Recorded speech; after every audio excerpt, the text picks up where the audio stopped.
Okay, I'd like to welcome and thank you, Sebastian and Jan. And yeah, I just want to say that how find out Sebastian, Jan and Padma actually was about the BAAB, which is the archive of Gezi protest in Turkey. Gezi protest is one of the milestones of history of resistance.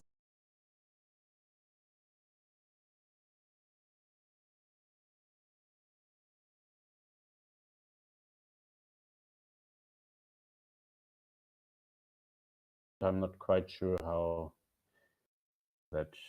you all feel, but maybe we start with that and see where we go.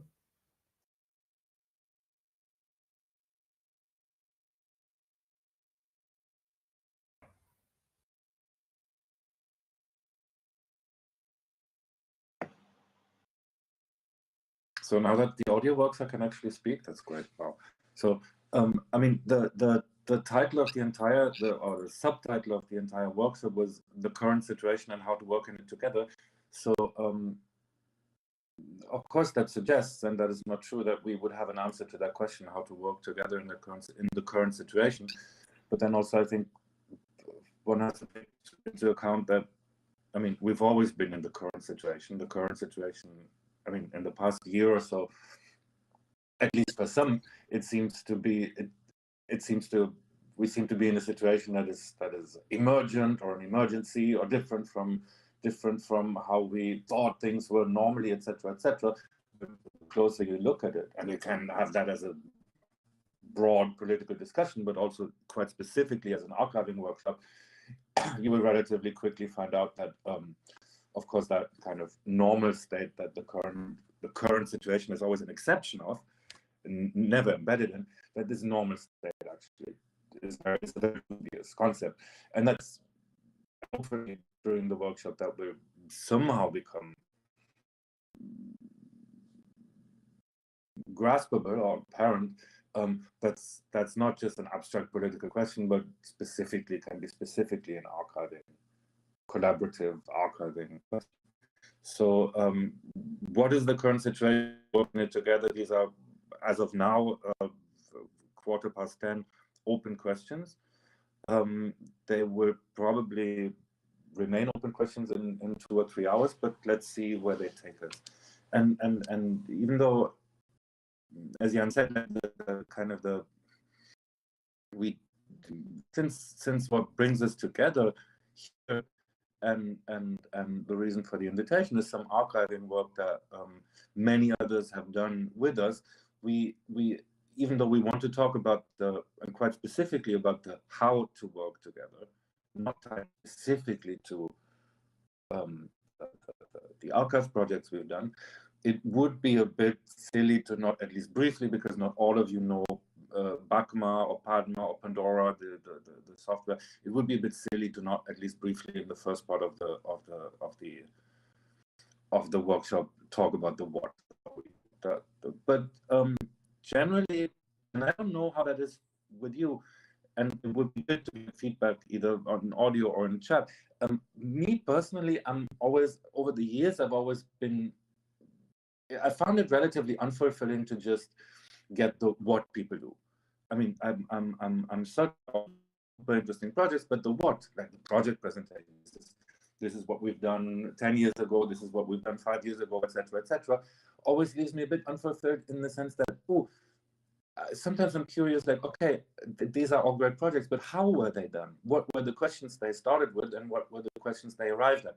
And so the idea to do something from the Zen of Pad.ma, which is a document that we sent around, is that this is a bit kind of our scratch pad, our notebook, where we sometimes put down things that we think we learned, or things that we thought would be questions that we would still have to address in the future when it comes to working together internationally and working together on complicated, complex, collaborative projects. So that's a bit of the outline. And I think it's a 3-hour thing, and we're going to take a short break in between. But as Jan said, maybe it's best to at least give you a bit of an outline of what Pandora can be or is. Yeah. Is it possible to share the screen for me somehow? Currently, someone else is sharing it. Is that? Or do we only have the? No, you can share. You are presenter now. Yeah. Yeah. Okay. Now. Uh-huh. Okay. Open one tab. And so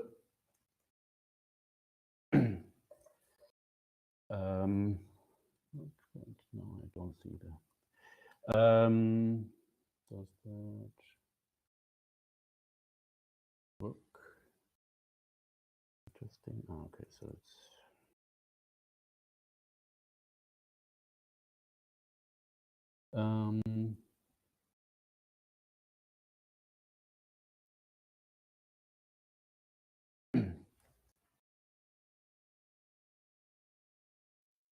I mean, as part of our work of being involved with kind of various internet projects and running a lab in Berlin where we had kind of trying also to combine online and offline activities. In 2007, we were running a cinema. We were already running a cinema, but somehow we also, so as part of that, we ended up having a lot of films on our discs, and we had a culture around sharing these files. But we also didn't really know anymore what we have, and so we thought this kind of mass assemblage of having like too many things on your discs and trying to kind of also work with other people on them is something that kind of emerged as a problem, and we developed a database or a system to work with these things that goes beyond just having the files and beyond just maybe sending them around, and at the same time it wasn't enough to just have a catalog or an index that others have, where you just have a reference to the file, to the movie that says, okay, I have this movie or this video, and then maybe some text around it, but you cannot really see the video itself. So trying to use computer systems to have something that brings these two approaches together, to an index, a database of what you have, but also the video material itself, and showing kind of and interacting with it in ways that is goes beyond the pure metadata approach. One area then so I mean this initially so this we ended up creating a database that we call 0xDB, which is a database of by now 17,604 films. Now this is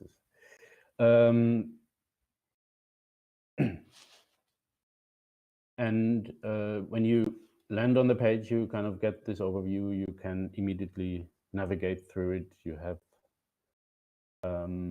the ability to organize the material to browse it by year, by director, by various metadata fields, but you can also organize things in lists. So I have way too many lists.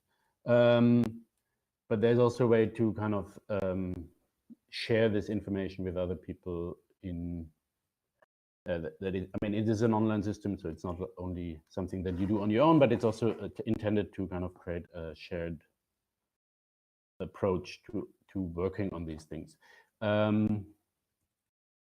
We haven't really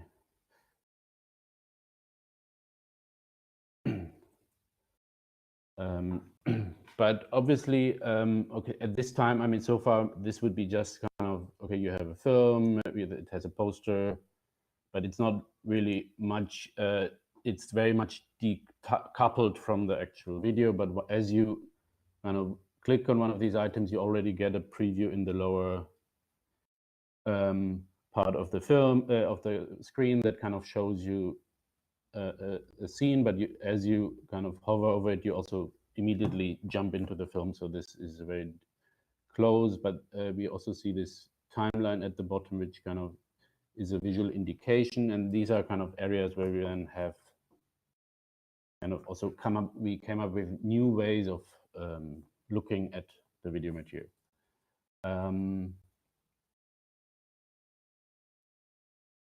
I'm not sure, Sebastian, should we at some point, do you also want to jump in and do some of the things, or should we? I think with the current setup, it's probably best you do the screen sharing part, but maybe we can look at whatever. Yeah, that's why I could maybe navigate a bit and you can talk or something at some point. Okay, yeah, we can do that as well. And I've also, yeah. So I've also pasted a couple of URLs in the chat in case you want to look at things later. So as Jan said, like OXDB was our attempt to fix a personal problem we had, which was that we were downloading too many films. Or so many films that at least looking at things in a kind of whatever file management system seemed to be a bit unwieldy. But what you see now, I mean, is still kind of the surface of these archives. Okay, this is what you expect or would expect from an archive, that you see a list of items and you see all these kind of categories and you can filter them and sort them, etc. One of the things that we're still very proud of after all these years, even though this is more than 10 years old, is that you can scroll to the bottom of the list of 17,000 films. Very young can do that. It's still something that all these many years later, imagine you could, I mean, I don't know who of you is on social media, Twitter or Facebook or Instagram. Imagine you could scroll to the bottom of your feed. You can't, because there is no bottom, because there's the entire spatiality of social media. Or imagine you could do a YouTube search and scroll to the bottom of the results. Of course, this is not possible, because in a way, these results are all kind of, what you see on social media or on YouTube are not really search results, but these are more like kind of, you know, kind of propositions to engage you in spending time on the site. Whereas here, I mean, what we try to do is to, obviously, if you have so many films, to make things searchable and graspable and actually accessible in a way that's not just an interface that gives you suggestions, but an interface that gives you results. Still, what you see here is relatively commonplace, because you see items and films, and you can see them in something that resembles more of an Excel sheet, and you can, if you really want to do, and many people do that with Pandora, if you really want to do archival work, maybe this type of more like data entry mode is something that you prefer as a way of looking things. But obviously, if you do archives of audiovisual things, the nicest thing would be to look at the films themselves. So what we did in 2007 was come up with these, I mean, here you can already see, okay, average color of the film. That's already quite nice, but it would be nice if you could also see a bit more in the film while you're browsing the archive. So what we've done in 2007 are those timelines, which is basically just a fingerprint of the film over time that gives away an enormous amount of information about the film without you having even to watch the thing. I mean, we always add at this point of the presentation that, like OXDB or Pad.ma or BAAB, these systems are not invitations to stop watching films and only get carried away by search results. But what these timelines provide, I think, is just an additional layer to the film, something that does not exist by default, but is more like a map. I mean, you have a list of maps. These are maps of films. If you look at, like, you get an immediate sense of, okay, there's a certain type of color being used. Some of these films have a lot of reds. These are all very high saturation. These are colored films and not black and white films, etc. And with some, you see quite clearly the cutting frequency or certain camera movements, even in this low resolution. And of course, you can, like, just then, if something interests you here, go directly into the film, directly to the frame that you want, and actually watch the film. I mean, that's another thing. Of course, all the films are in the database. This is not just a database of data around films. This is not just metadata. It's actual films, and you can and you can watch them. Okay, there's a little kind of excursion we could make about copyright, but let's leave that out. In case someone of you is interested in copyright questions, you should tell us at some point, then we can talk about copyright a bit, but we didn't want to talk about copyright too much today. It's a, yeah, it's a concept that also exists, copyright. So, and finally, I think what you can do with this thing is you can search in films.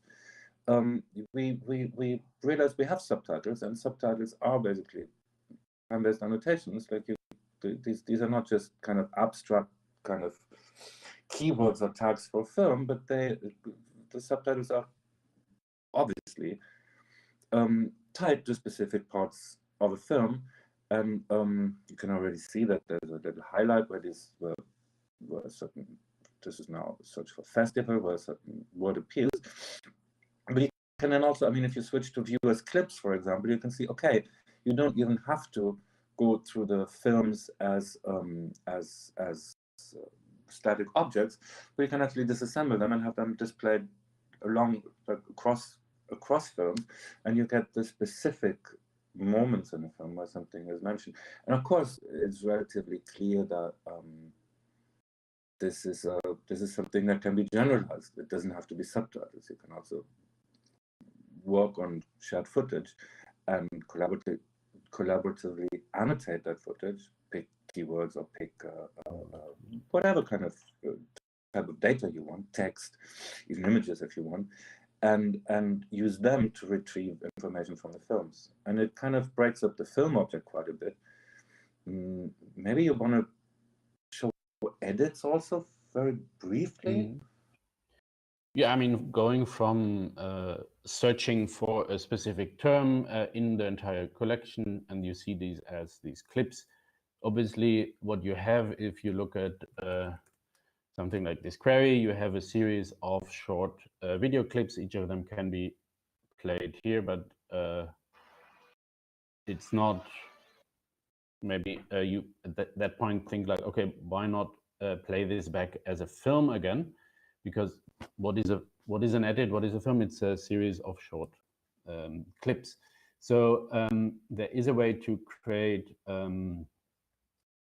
these edits on the systems where you either manually collect clips by setting in and out point and then bringing them together, or you can make an edit that is a query. So you, instead of having a fixed one, you can basically, for example, search the subtitles for the term, in this case, phone rings, and this creates a new film that is has 312 clips and is 12 minutes long. Now you could sort this by year, for example, and you get a historic overview of the archive and how phones are used. So it starts with, this is now by year, the latest first. So now we have kind of old films where people, maybe I have to,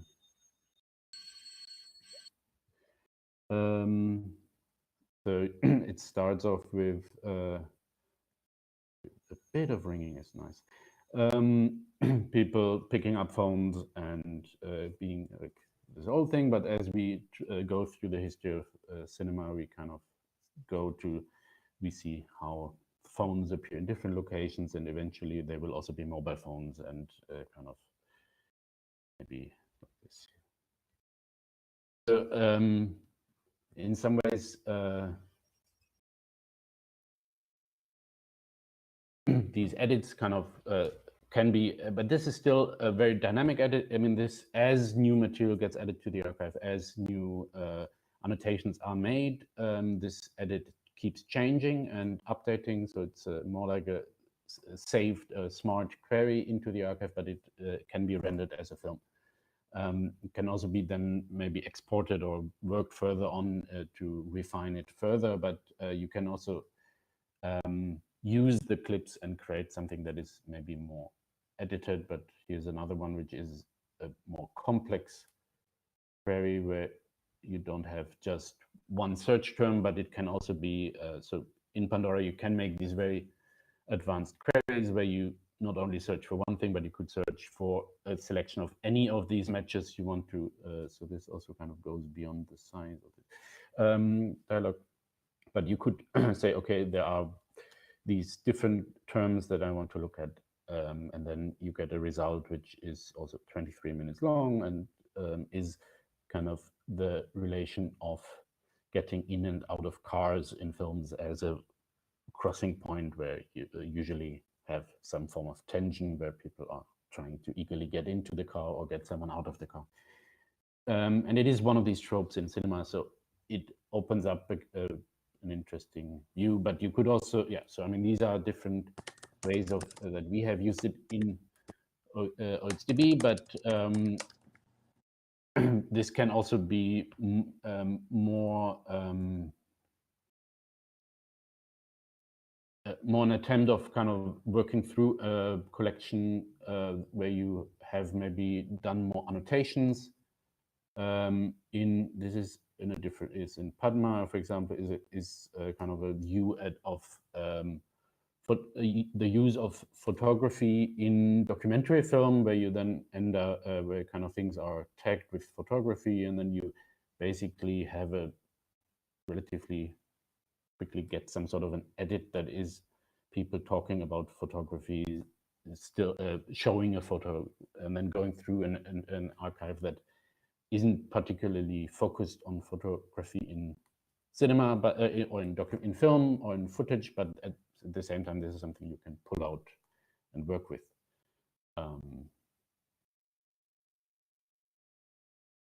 But it could also be, yeah, I think, for example, in 858, which is an archive from Cairo. Some of you might have seen this. I mean, there's some of these things that are now edits, basically looking for where they look for helicopters or something, where it's kind of it's not exactly the primary, but it's one of these tropes that kind of emerged in these archives, and then they wanted to also kind of people keep filming them as they are on the protesting, and the military is kind of flying over the protest. So there's this kind of huge collection of kind of this relation between helicopters and the crowd. So yeah, so these kind of can become very different access. But what is important about what is also interesting about these edits is that they are not fully new films that are just sitting on their own, but they can always be linked back. So as you pause the video, you can always jump back to that clip it comes from, and then maybe see it in a larger context and understand kind of where this is. In the case of an archive like 858, it is you jump into this document that kind of is a protest in Cairo, but and on OXDB you go back to the film and you see kind of where this where it's kind of coming from. But then you also, yeah, we end up in this other view, which is and maybe if I can. I just wanted quickly, so by now I ended up in a view that we hadn't really looked at, which is this editor view. This is also where you could add new annotations or refine them, remove this tag. So with the subtitles, we obviously get them from existing sources. We import them as subtitles, but these keywords or other annotations are kind of created by people working with the material by setting an in point, setting an out point, and then adding a new description here. And then it's kind of in there and for anyone else to see. And this can immediately, again, be used in these inquiries, in edits and so on. Yeah, that's one point I wanted to add, which is that, I mean, this is not a presentation tool per se. It's a quite universal tool, and this is not that like you have to run it. You as an archivist or as someone who runs a Pandora website does these presentations. Anyone who has a user account can do these things. You can annotate, you can write on the video, you can make your own edits, and they're no different from the ones that you find. So it's and they don't have to be in the way of each other. Right? Many different people can use an archive like this for many different purposes. They get aggregated; these keywords and annotations get aggregated, as you can see here in the editor view. But it's really something that, I mean, my impression was always that if you're browsing a film archive, you're kind of already making a film in a way. You're already making a film in your head. You're already making associations, and you're making combinations. You're making cut. You're making montage by looking at such a big archive of footage. Even though usually you make it in your head, and doing it in your head is fine. And I'm not necessarily arguing you should replace everything you do in your head with doing it in an interface, but like browsing a video archive, it can of course be super nice if you can also just mark in and out and select copy, and you've copied the clip and you can download everything. It can be super nice if that material that you're looking at, actually, that you leave a trace on this, and that the making a film while watching is actually something that's implemented in the software, and that you can always go back to as an edit.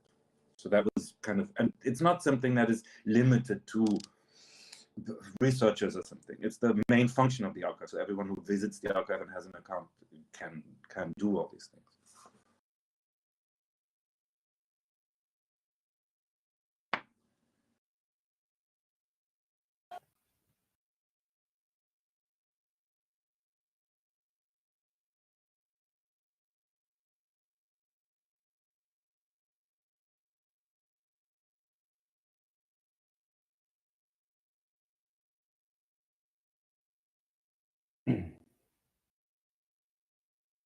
Does that still work?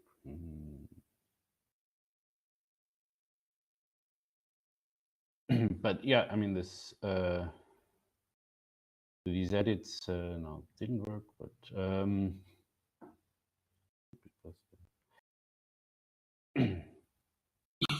but generally, yeah, this. I mean, also, like, yeah, so the video material that is in these archives is no longer just this idea of a film that is kind of this fixed element, but it really becomes a resource, something that is broken into each individual frame. Each frame is addressable. Each frame has a URL. Each frame is can be downloaded as a video, as a image, but can also be embedded. You can start the film from any moment, but you could also have a clip that you want to link to. So it is really trying to explode the film into its elements and make them resources, again, that you could work with either on the platform itself by referencing between the different points, or by putting it outside out of the archive into new forms, or linking to it as a resource. So interestingly, the URL bar is not shared in the screen.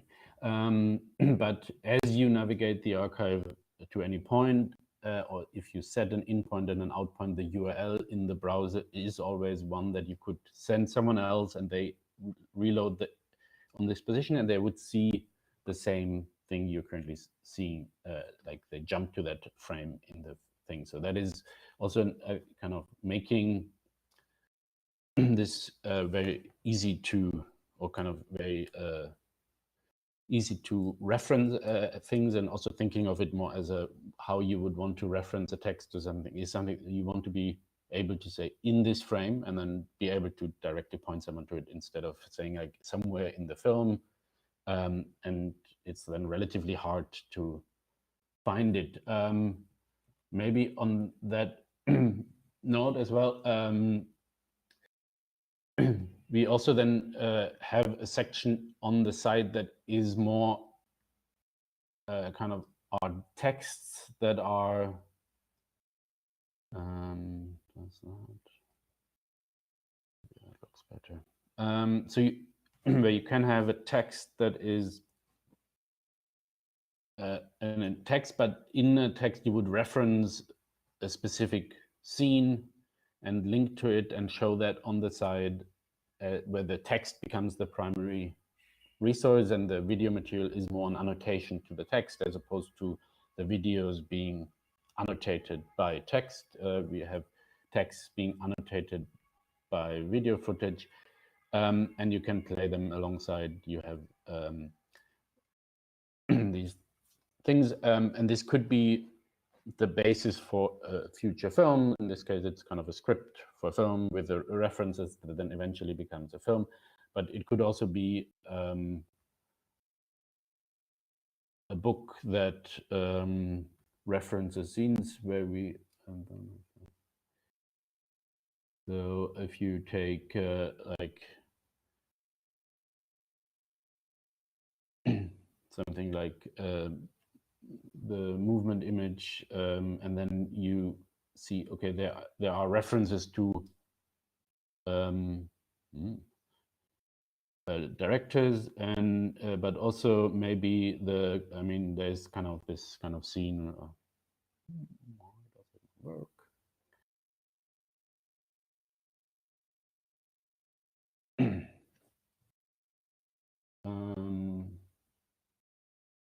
So you could have a reference to where's the milk scene again? Now this is also kind of you then have to find these. If someone just references it, it's not so easy to kind of find the scene again. But it's also on a platform like this, you can kind of enhance an older text by kind of linking back these things and making this kind of not only a reference from memory, but maybe then also directly look at the scene. Sometimes you then find out that these texts about cinema are not referencing films in the way that they had a database like this, but they maybe saw the film and then later remembered the film as they wrote and then reference it from memory. And then these memories can be also slightly distorted, and maybe there is a reference to something that doesn't quite work or is slightly different in the film. I don't think. Well, this one kind of this idea of it's a relatively short scene, but then he kind of in his memory is also kind of he remembered some sort of zoom out which is not quite there, but or maybe we have a different edit of that film. Yeah. And of course, if I can add, like this also works in the inverse direction. So you can then also, and you can do it automatically or manually, attach this kind of textual information to a film again. So for a film, you could see, okay, these are all the scenes that are referenced in other texts. These are all the kind of the longer pieces that deal with a specific scene and then accumulate them. So the referentiality between text and image goes both ways.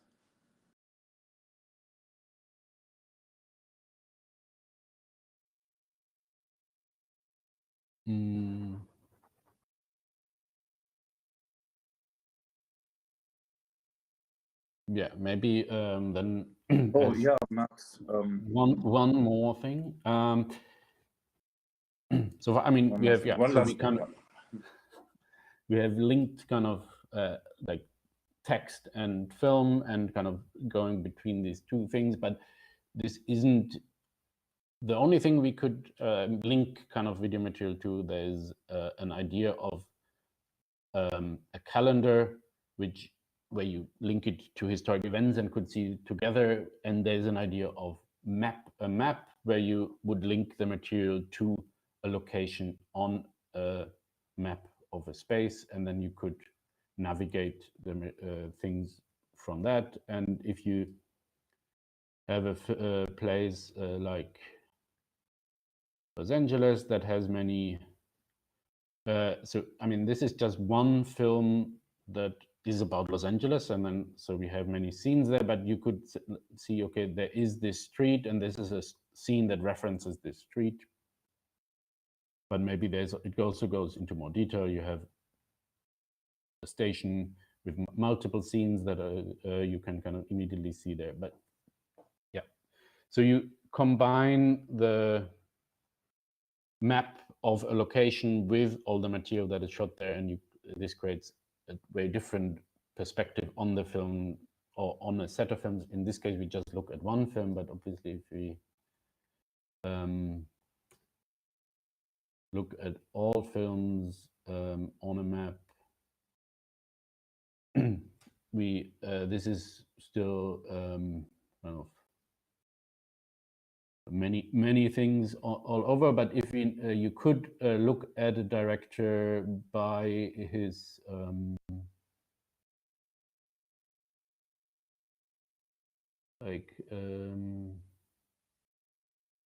David Simmons maybe is no, this is the Prismarker, for example. I mean, so different directors, you get also kind of a different idea of how they, like, which areas of the world they're kind of making. So from this map of a director, you could maybe see also kind of already how they made films, but you could also, I think in the case of Hitchcock, you could also see that in his earlier years, it was more about, he was basically making films in Europe, and then to later on, it kind of extends to the US, and this is where things take place. But other directors are maybe more, Alexander Kluge might be more centered in Germany. Oh, wow. But maybe, yeah, so I mean, Paris, like some of these places on the map, this is the wrong search field. We want to search here for Paris. I mean, some cities become really full with kind of film references, so you can also see kind of on these different locations, you would see not only one film, but then kind of also different films that take place where these films meet in the location and not necessarily overlap otherwise. And so it's a new way of drawing an archive. And this is really just the first pass. I mean, what you see here is just mention of location names in subtitles.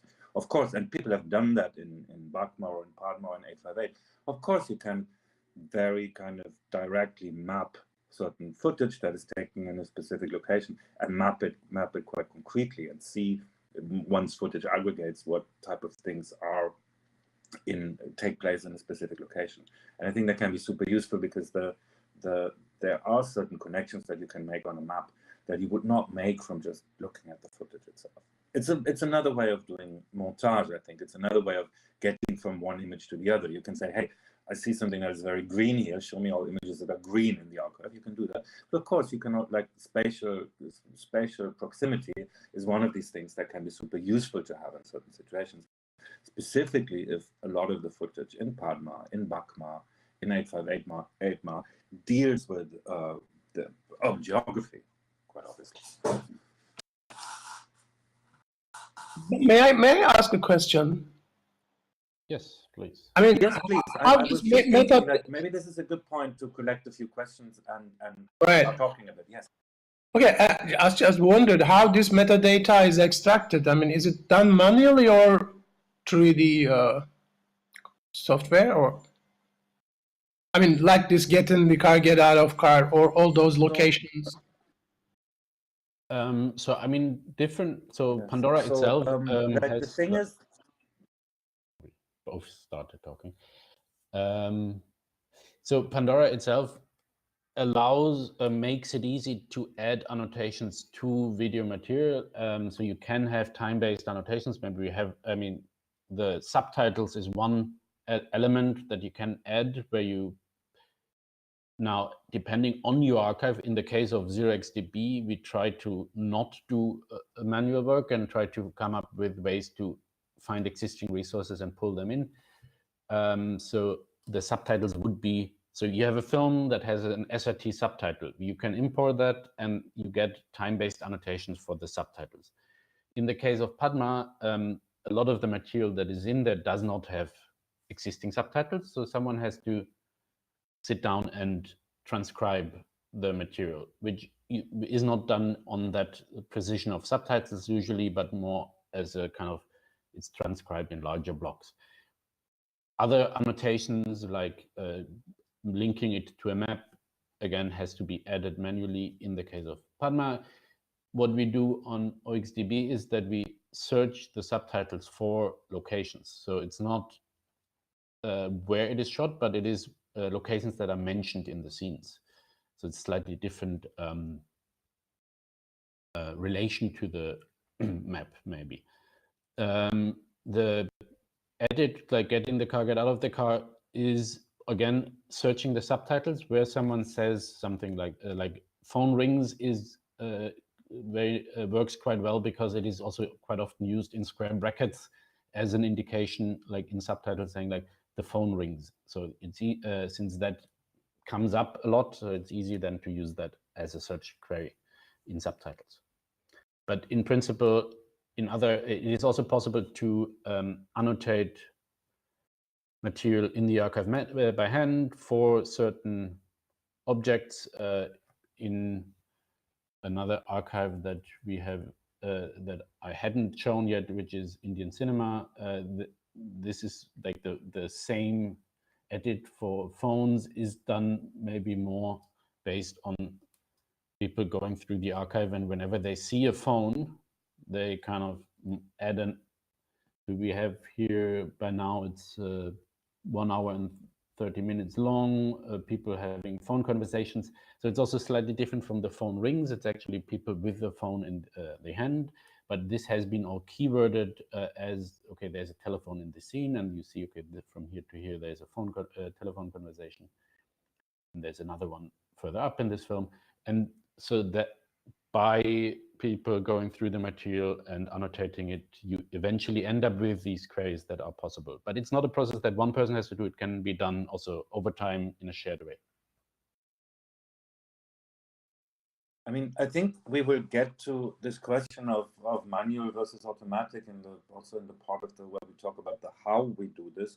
But I think, I mean, specifically with OXDB, I think our approach was to have to create as little work for ourselves as possible. This is not a funded project. This we don't have staff. There's not a kind of legions and office full of researchers annotating, even though people have done that with Pandora for films or for other projects.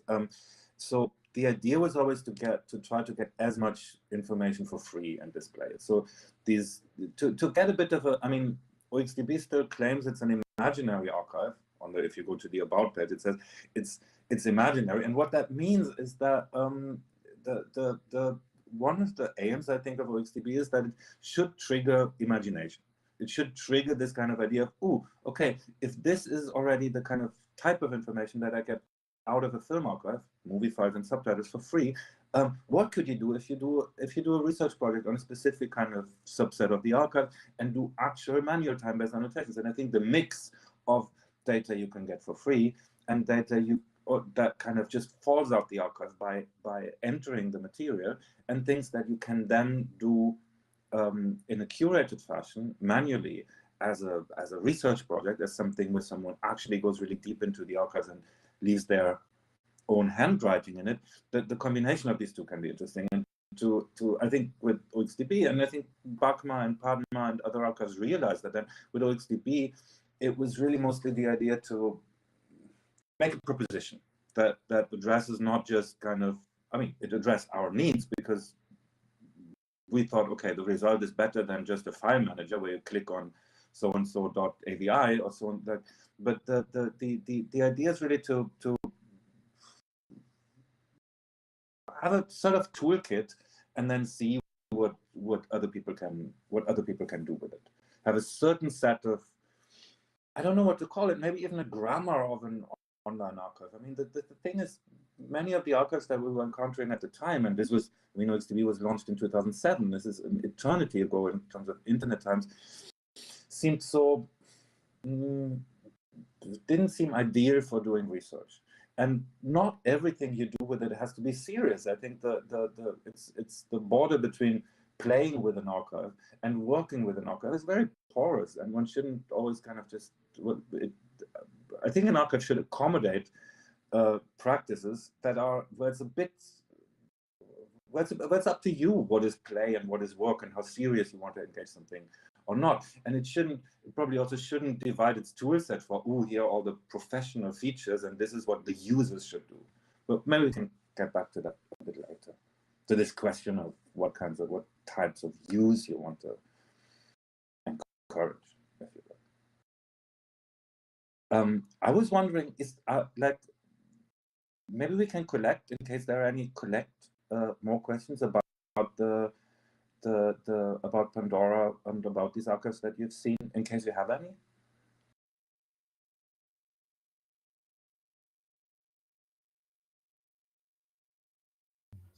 I mean, this is like, maybe one thing to add. This is Pandora is open source software. You can download it. It's free software, and it has an API. So everything that you've seen Jan do in the browser, you can do that programmatically.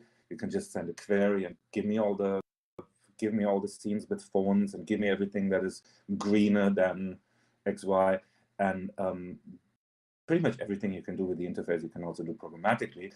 And in case if you want to do a kind of a actual film with this, of course, maybe you just want to export certain materials from the archive and then do your final edit locally. All these kinds of things you can do with Pandora.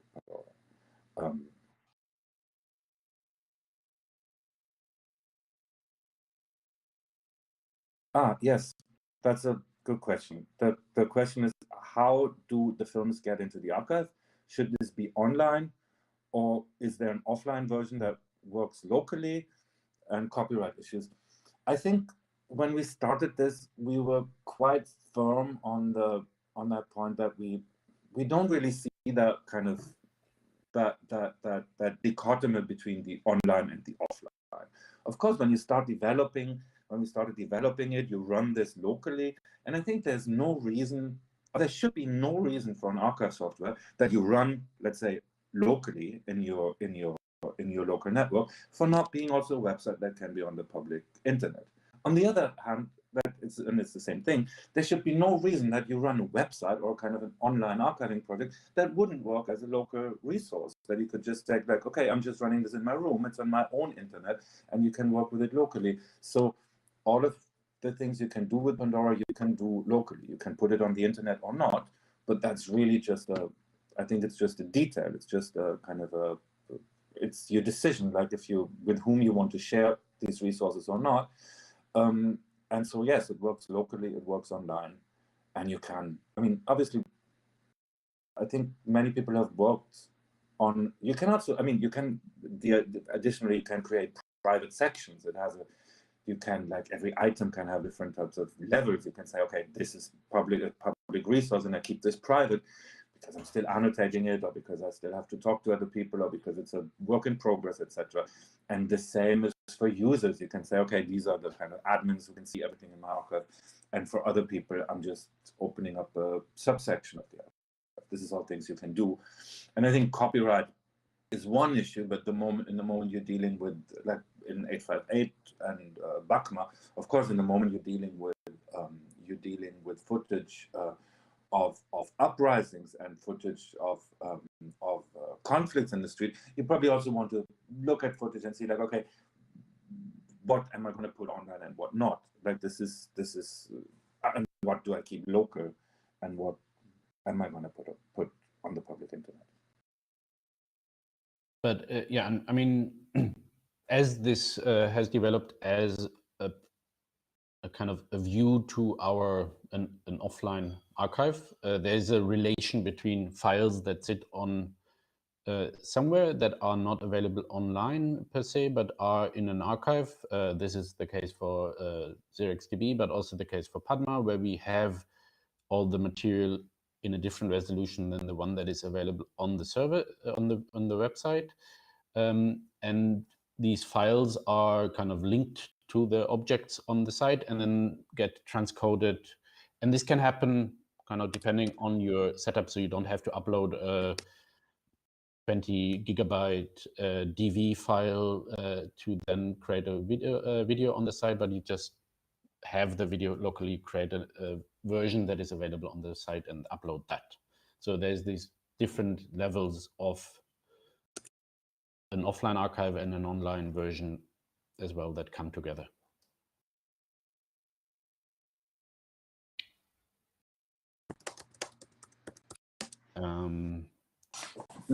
Maybe since we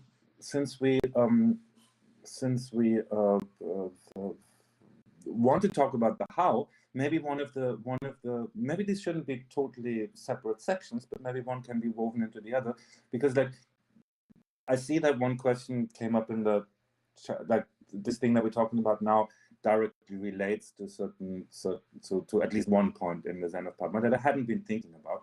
I posted the URL again. It's Pad.ma/documents/AHQ.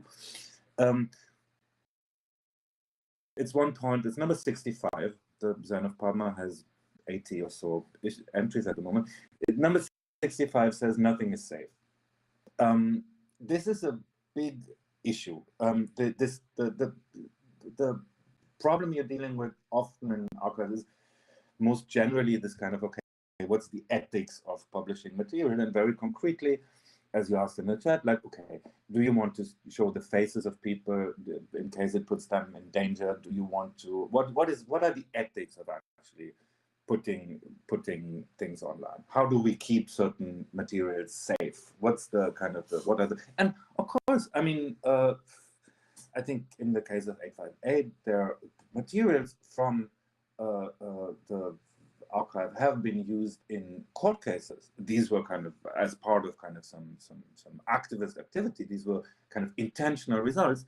But what can you do? What can you do to make sure that you don't implicate people in actions? And I think generally, Zen of Pad.ma entry 65, nothing is safe, is a bit of a warning. It's kind of like if you really start to, and it's also about this kind of, okay, who has rights? It's also a rights question. Who has rights to watch what, and what are the different, what's the status of some footage? What's the status of users? In the end, it's relatively hard to work on the internet safely at all. That's why it says nothing is safe. We've worked with a group of filmmakers in India for quite some time who had collaboratively collected an enormous amount of footage on the pogroms in Gujarat that took place a decade before Narendra Modi became Prime Minister of India, under his government in Gujarat.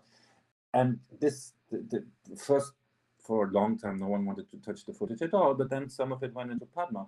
And of course you realize, okay, if you want to work ethically, if you want to protect people, faces, it starts with faces, but this is just the beginning. If you may decide, and that's completely okay, to say like, okay, I don't want to show the faces of certain people because they could be implicated in something. But you may, even if you don't show faces, give a hint to a certain location that something takes place in, and then by showing the location, actually provide context and implicate, if you will, other people, etc., etc. So once you, and there are other examples. I mean, usually in kind of urban conflict situations, people start to blur faces, but we know that like police routinely identifies people not by their faces, but maybe by their shoes. And you're not going to start to blur, or maybe you should start to blur shoes, but then there's the entire rest of the body in between. And all I'm trying to say is this is a bit of a rabbit hole that you get into when you start kind of censoring yourself in terms of putting things online. The best way to protect people is, of course, to not even film them, but many of these archives start from the point where the filming has already happened, and where you kind of have to retroactively kind of maybe fix the ethical issues. And these are, I mean, ethical, I mean, it not so much in a moral sense, but also in a technical sense. Like, what is technically the ethics of filming a riot? This is very unclear, because on the one hand, you totally want certain situations to be documented. On the other hand, of course, you don't want to do the surveillance work of your adversary. So these are these moral or ethical questions are very, very technical in a way. This is not so much about these are clear questions of montage, of how you frame a scene, where you point your camera, etc. In the end, even though you can run Pandora locally, you can make certain footage private, you can limit access to certain groups of users, I would still insist that at the end of the day, nothing is safe. And this desire to make something absolutely watertight is probably not a desire that Pandora can completely fulfill, even though it's much better than putting everything up onto YouTube or social media. Yeah, I mean, that is, I think, also one aspect that I mean, on the one side, when it comes to documenting activities where maybe people are put in danger by this documentation, one also has to always think of all the other places this also has been documented already, from the material that has been shot from surveillance cameras to police shooting, like filming, and other people having put the material up on a public sharing platform and so on. So it's quite often the material is not the only place. And so it's not only a question of making it available, but also making it, maybe working with it in ways that otherwise would not be possible, and to also think of ways that one wants to use the video material as a way of documenting, but also as a way of understanding these events and keeping them alive, and not just letting them fade away into. But it is always a tension between that. I mean, you want people to remember these things, but you also want to kind of not overexpose someone. But yeah.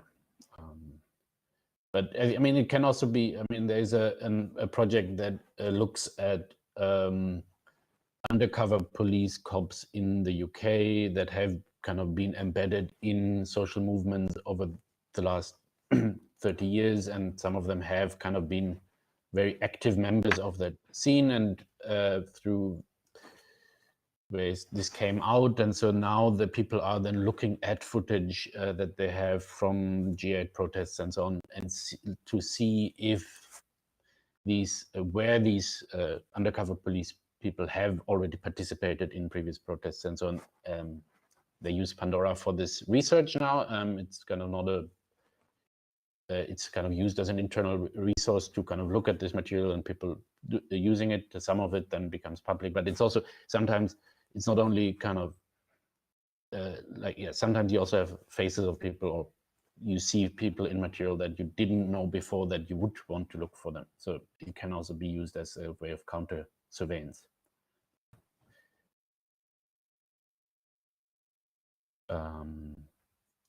Are there any other questions or directions we maybe should explore? Or I mean, if you like, you can always post them in the chat. But if there's more that is kind of related to the presentation so far, then I think you're also totally welcome to raise your voice if you like. Otherwise, and I think it relates a bit to this question of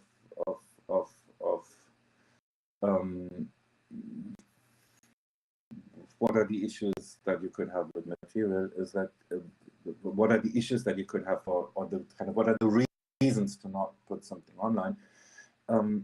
Obviously there are many, and this is quite a as I said, it's often a rabbit hole. Now one of the questions that tends to arise is, okay, how was this actually built? Like how did we arrive at making this? What's the kind of the general, given these difficulties, given the kind of the issues that you have with footage, what is the kind of the mode of collaborative archiving that we prefer? And I think there are two entries in the Zen of Pad.ma that seem quite important in that context. So maybe let's move on to the very first entry in that list of lessons learned. The first one is do it. So sometimes people ask us, like, how did you do it, and how did you make Pad.ma? How did you make UXDB? How did you make Pandora? How did this come about? And I think, I mean, even though at first it sounds a bit silly, but I would argue it's totally not. I think we did Pandora, we did these archive systems by doing them. How did we do it? We did it by actually doing the archive, and that is not that is not tautological, because there's so many in collaborative projects, and specifically in software development, there's so many ways of starting projects by not doing it. You could say you first make a plan, you could say you first make a discussion, you could say you first make a kind of a risk assessment, even kind of check all the kind of the parameters of the space you're in. But I think what you usually miss out on, and what you usually forget by these, when you do these approaches, where first, I don't know, how is that in our sector? Like first you ask for money, you try to find money, then you try to find partners, then you try to find this and this. Is that, I mean, that making collaborative projects and developing software together as well, it's also a collaborative process, is kind of an experimental process. It's something that's a practical process, and there's certain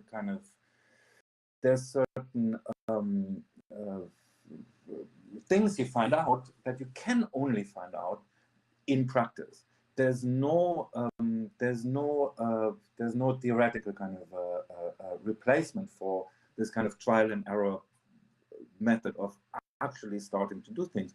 So in general, and I think obviously that's like many of these little phrases that we can talk about today, it comes from a programming context. There's this idea, okay, one should release early, one should release often, one should not spend too much time in a kind of closed local system before. I mean, there's always this illusion, you know, that, oh, when will you publish your thing? Once I'm done with it. And this kind of idea, yeah, we're going to release the archive the moment it is done, is super misleading, because as we know, and as we kind of have a good sense of by now, none of these things are ever done. None of these things are ever finished. There's not even the point before, nothing is safe. Of course, that comes from a programming context where you can say, okay, there's probably no guarantee, or very rarely a guarantee, that the thing that you've made is actually functioning the way it is desired.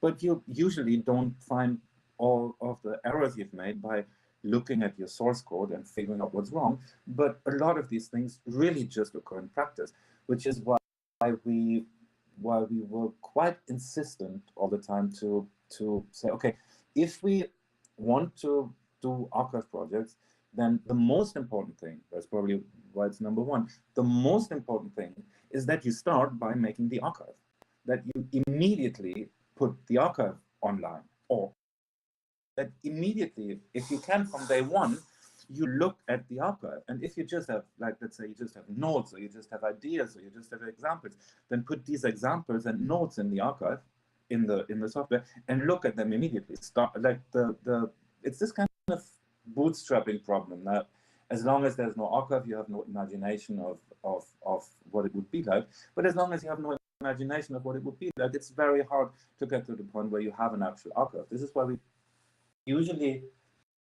very keen on going public with these archives very, very, very, very quickly, and then make this process of refining, of annotating, of learning from the archive in a way, also learning from you tend to learn from technology, even though it's something that you've constructed yourself. You learn from collections, even if these collections are collections that you've been working in for a long time, because suddenly when they assume this archive shape that you can see on Jan's shared screen, there's a different way of looking at things. There's a different way things come together, things appear next to each other, things the kind of the proportions, if you will, of material, of which you have much, of which you have little, become apparent in a way. So in a way, one of the most important things that we kind of, I think after over 10 years of getting involved in many of these projects, try to maintain is do it. Actually do I mean, let's not stay at the point where we just do fictitious archives. But even if the archives themselves remain imaginary because they point at things you could do with them that are maybe not yet done or not yet finished, doing it seems to be super important. Even though, of course, everyone thinks they're doing it, but and when you do collaborative projects, you're always doing something, but maybe quite often you're doing something else, like you're administering something, you're talking, you're discussing, etc. And I think very much related to that, I'm going to type it in the chat, is the second entry in the Zen of Pad.ma that's called the doers decide. Like many, like almost all of the entries in the Zen of Pad.ma, we've found this somewhere, we've stolen it from someone else. Like this is not, none of this is very original. We found this somewhere. It's obviously it's the second point that deals with this question of doing. And what does the doers decide mean? I mean, you could just like with the first one, you could say like do it. You could say, isn't that just this kind of ideology of like, what is it, Nike or something? Just do it. No, it's something fundamentally. Just do it sounds as if doing it was so easy. It's not. Do it is not at all. Just do it. Do it is something quite specific that keeps you from delaying a certain kind of delaying the beginning of something infinitely. And the doers decide. You could say like, ooh, okay, the doers decide seems to be kind of seems to make the argument for not having discussions. Seems to make the argument of, oh, okay, those who only those who are able to do something are the decision makers or something. Like kind of the decision making is this kind. No, I think it says something quite specifically. It's quite specifically different from that. It's about the question of how do you make decisions collaboratively and what it means to make decisions. It's at least my experience that in many projects that I see or been involved in, you seem to have two different processes. One is the doing process and one is the decision-making process. And of course, everyone is very much involved in decision-making processes because these decision-making processes, like usually talking, making plans, assigning responsibility, making a timeline, it's like making milestones, etc. These decision-making processes are something that people, even though everyone hates them, is always very much engaged in because there's a relatively low barrier of entry. Of course, everyone can have an opinion about these things. Everyone can, like, there's this kind of pleasure in delegating, this pleasure in making roadmaps for the future. We say like, okay, can we do this? Can we do this then, etc., etc. This is something that people, even though they don't, I think most people hate it, are still kind of happy to be involved in because that's where the decisions are made. And then there's a completely separate track of doing things that, of course, is somehow informed by this decision-making track, or kind of tries to follow kind of an outline that was made in this other track. But over time, and we all know this, these two branches diverge. These two branches, like what you've done is not exactly what you've planned to. You're always like, of course, you're always late. Your roadmap doesn't align with what you're doing, and this kind of cross feedback between, oh, what have we actually done and what did we want to do, is going to consume a lot of energy in a project like this. So I think what we always try to suggest instead of that is that we understand doing as a decision-making process.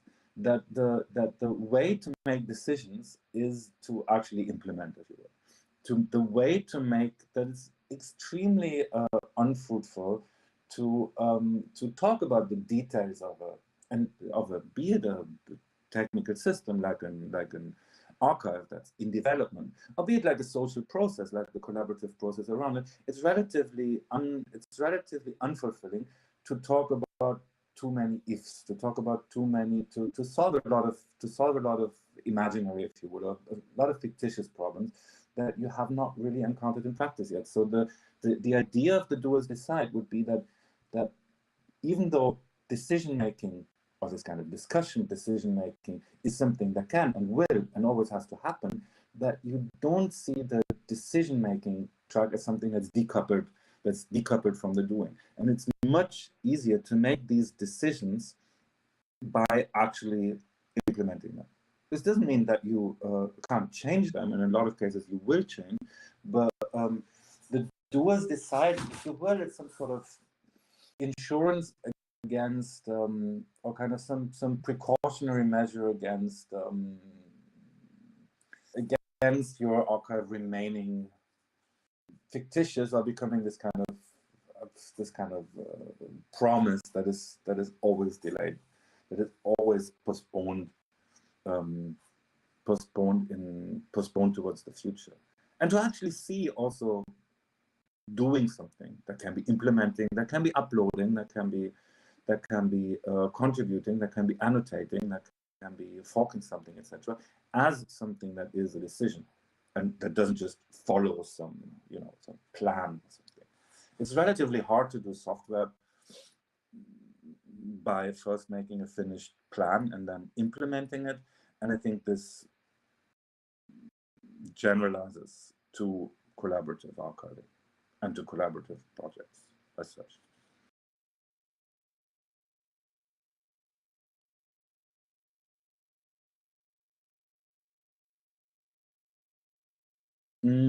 Maybe we want to leave a bit of space for feedback here, or for questions or comments. Not sure if there's anything. It's very hard if you don't have oral feedback immediately, so you don't. I want to say something. Go ahead. Yes. Hi. Hi, everyone. I want to say something about safety issue and different dimensions of actually collaborative archiving that people should really think about it. Like in collaborative archiving, I think the priorities can be different. Like the members of the collectives, and I'm talking about through my experience. And I mean, if you want to create your archive, I mean, you have to consider that that there has to be a huge labor in it, and it's I relate. I want to think it with care. And so you have to care about your material. I mean, in terms of like speaking through my experience on BAAB.ma, I mean, the activist material needs care, and it might take really like years and years. So, and you can lose some people, and it happened to us, and so this is another dimension that I want to say. And about safety, I totally agree with you. There's no safety, and also through my experience, I can say that the police in Turkey, BAAB.ma is not the first place they want to go through. They also use social media and whatever. So maybe BAAB.ma is very complicated for them. I don't know. Yeah. So yes, I just wanted to mention these issues. Thanks. Hey, yes, thanks. Yeah, I mean, this entire question of labor and care is obviously something that, I mean, I think it's something that over time, when working on collaborative project, becomes very obvious that because labor and care have a clear kind of time dimension, and that these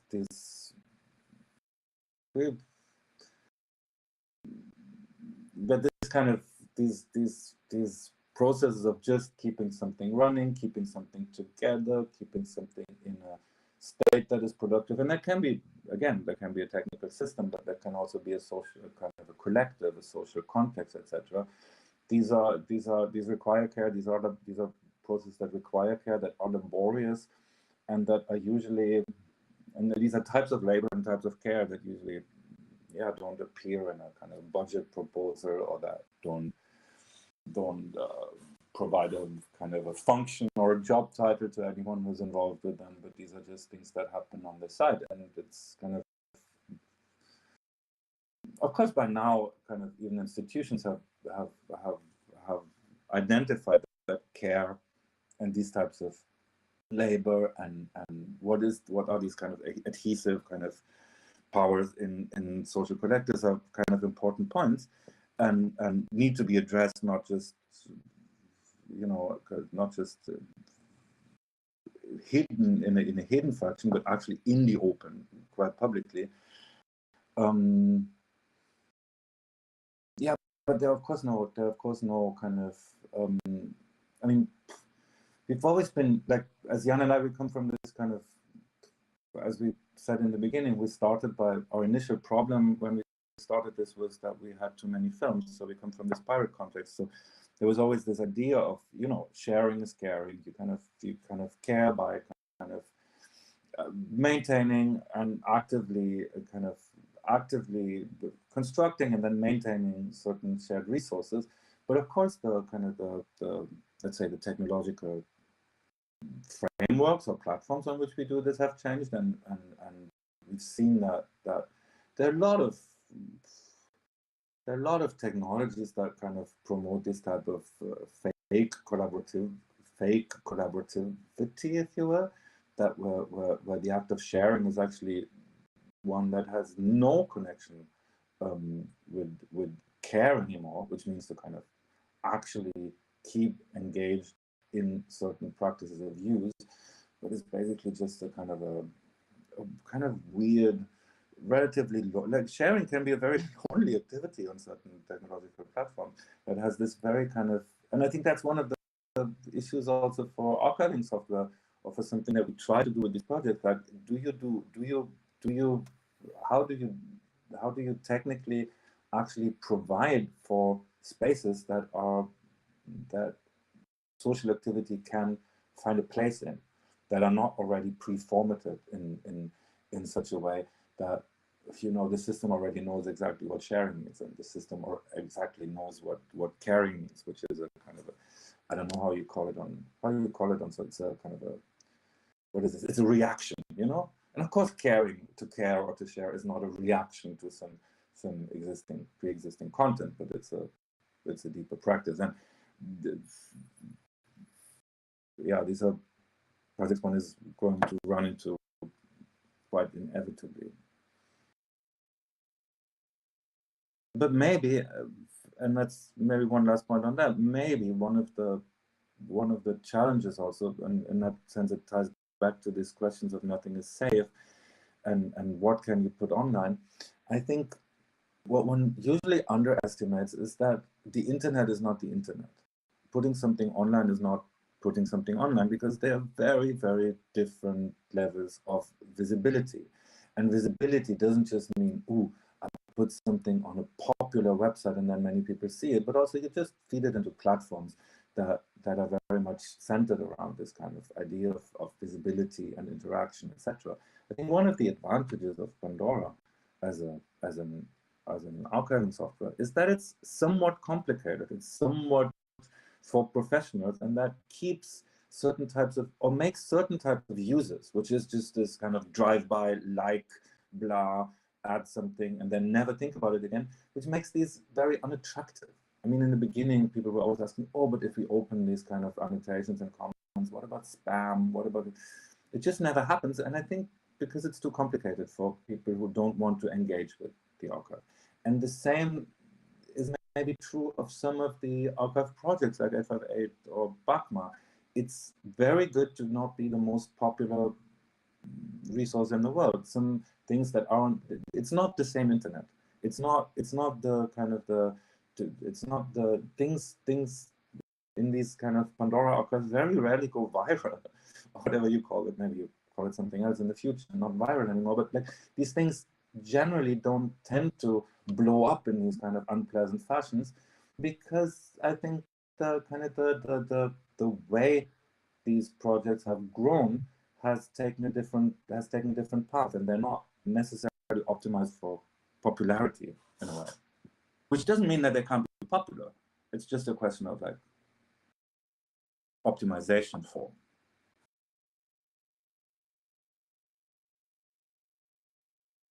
Yeah, I mean, also very different, maybe different temporality that they really focus on this long-term engagement and kind of going deeper into and maybe reading or rereading, spending time with material, and not this kind of I have 30 seconds to do something and then it's over type of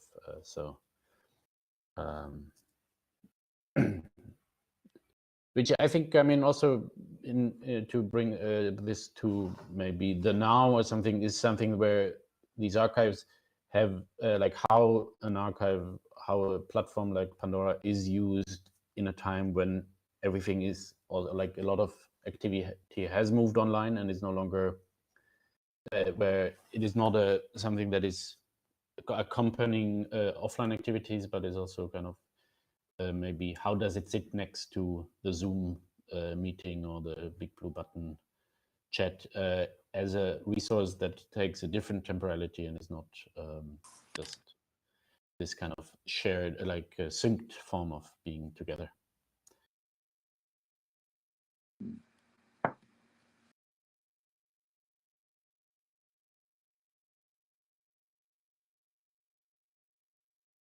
I mean, that's one of the questions we anyway kind of generally had when we were thinking about today's event as well, but also about kind of other kind of online things that we've been involved in recently. And I mean, that's something, it would be great again if you like to give some feedback either in the chat or say something. Is this question of synchronicity and asynchronicity? Is that where we both Jan and I have been involved in internet or online projects for decades, but I think the kind of the important point for us was always that it was always interlaced with, combined with, intertwined with a practice that was about space, about practical space, and it seemed to be that it was always kind of clear that okay, the kind of the doing something in the internet was always best if you could mix it with a very specific local practice that would relate to kind of sharing a space, running a lab, running a bar, running a cinema, running like all of these things. We are working with friends collaboratively, but also from the same studio or in the same space. Now that we're living in a new era that where physically meeting has become dangerous, if not impossible, for many, then of course that you start to rethink the genesis of your practice in a way. And I think, but that's something that I think people should give, if you like, you should give input on this point. But I think my impression is that one of the promises of internet, or one of the kind of good features, if you want, of working online, was asynchronicity. But what does it mean? It means that things don't have to be live. Things don't have to happen at the same time. It was quite a kind of like email can be asynchronous. You can write one and you find it a day later, and 2 days later you do a reply. You can kind of, it doesn't come with a built-in kind of rules for time. It can be delayed. It can be, you can pick your own pace. The same is true for most historically for most of the space of online chat. This doesn't necessarily have to be something that is always on and people are engaged in something that mimics a human conversation, which is just a back and forth. But it can be a chat room, can be a room in which people can speak, but it doesn't have to be in sync.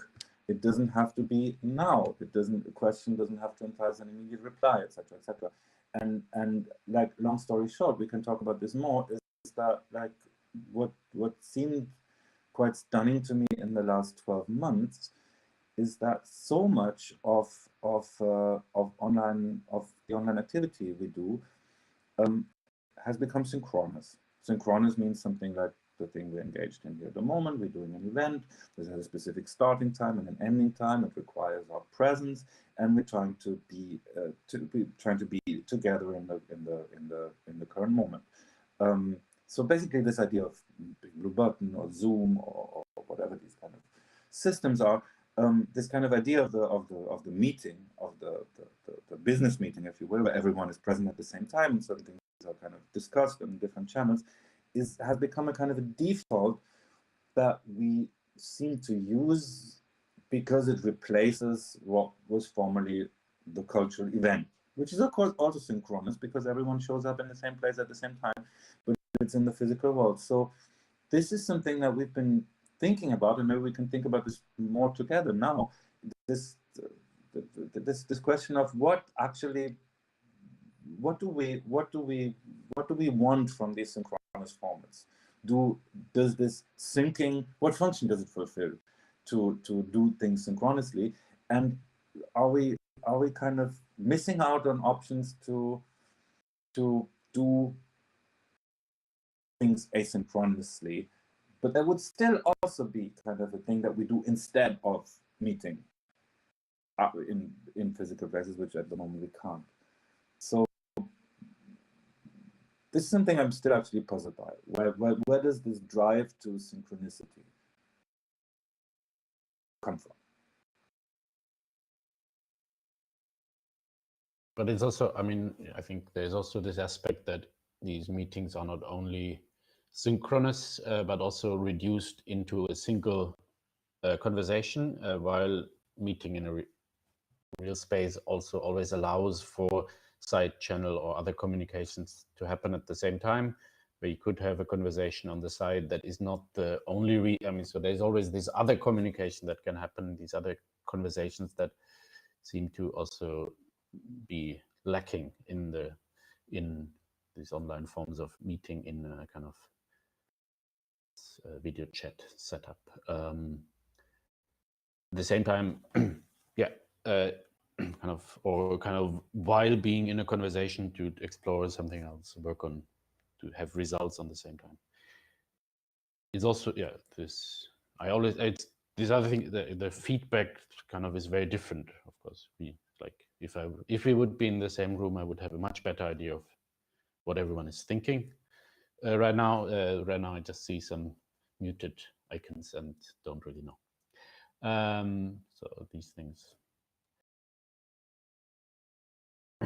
Yeah.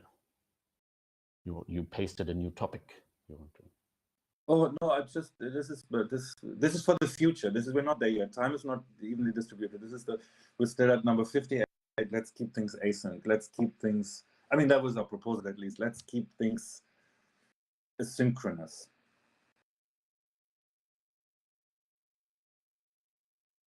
I mean, one of the things I've been thinking about.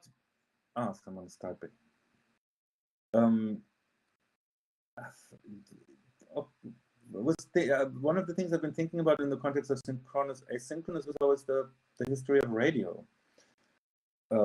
which started out as a peer-to-peer medium. I mean, with a radio, the device, it was not initially kind of just a radio receiver where you can listen to radio, but as a device, the receiving and broadcasting is pretty much the same thing. So a radio could have been, or started out as, and could have remained a thing that is also a broadcasting device, and that with many radios, people can form something that resembles a peer-to-peer network that doesn't follow the logic of a broadcast medium.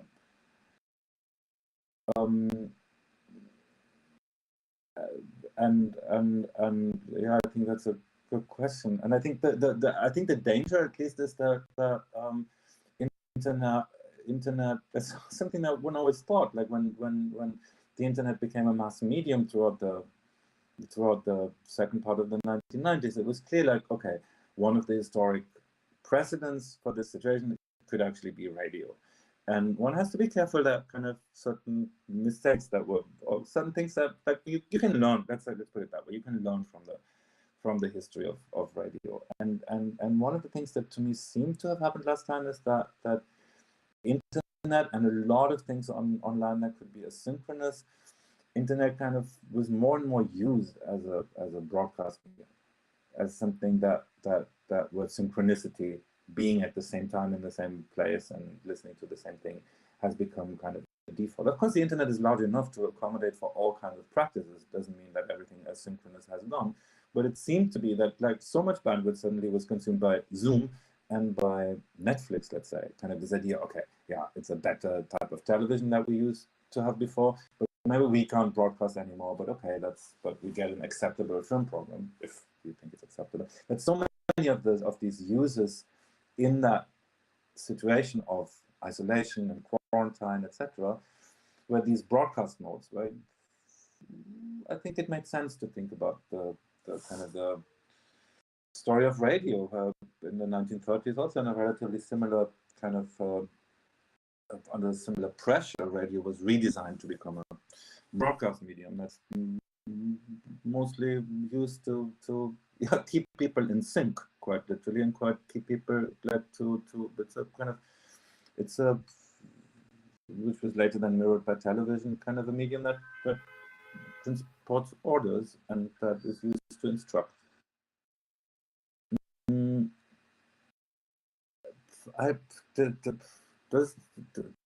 we think that this recent synchro insanity made us more ignorant? Do we think that? What do you think? I mean, this question, one of the questions could be if ignorance is actually necessarily a bad thing. Of course, it made us aware of many things that we were not aware of before. But I mean, I think maybe less reflective, that people don't take the time to think about or to research something, to come up with kind of have a more detail. Also, it results in a lot of kind of flatness and instant reactions, and less of kind of trying to explore, widen a discourse, or come up with ways of making something more complicated instead of reductionist. I mean, obviously, for example, if you go clubbing or something, if you go to a concert, if you go dancing, that's synchronous. That's like the fun in it is that there's other people with you there who do it at the same time.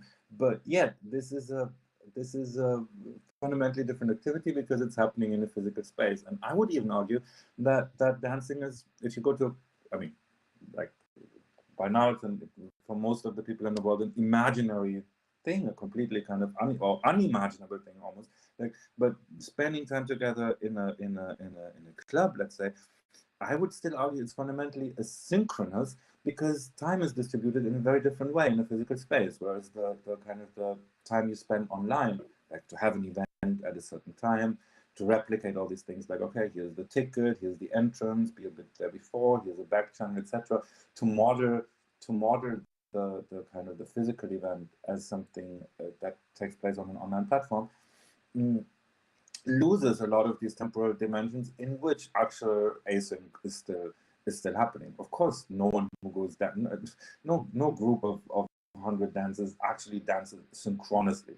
Everyone is very much, even though they are in the same space in the same time, very much still kind of embedded in their own temporalities. And I think that's something that's, of course, we are also still embedded in our own temporalities because many of us may not even be here and may not even be listening, may not even be, I don't know, but or maybe doing something different, or some of us are in a different browser window, etc. But that's very little feedback about these things. Whereas in the kind of the shared communal space, and that can be a studio or a nightclub, is one where this kind of the kind of synchronicity that lies in coming together provides for these kind of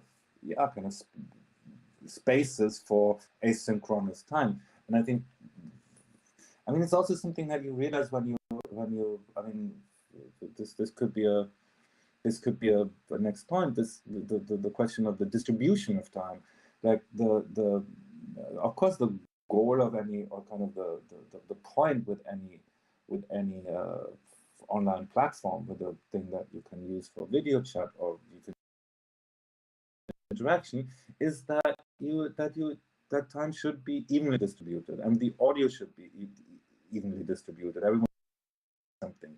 The bandwidth should be evenly distributed, and everyone should kind of modulo some lab, kind of have the same experience or a kind of comparable experience at the same time. And you realize at some point that this is probably not something that always works, and that a lot of what we do when we work in physical space has to take into account that time is not evenly distributed, but that also has to kind of exploit the fact that time is not evenly distributed. And that can be that sometimes you feel you can do a lot of things in very little time, and sometimes time just stretches. And specifically in a year like this, when like times for certain things have been kind of very much limited, whereas time for other things is very abundant, you realize that maybe that there's no such blank slate of time that you operate on. Like one of the promises of asynchronicity is that it allows for more kind of autonomy in getting something done. It kind of seems to account better for the uneven distribution of time, where sometimes things go very quickly and sometimes things go very slowly.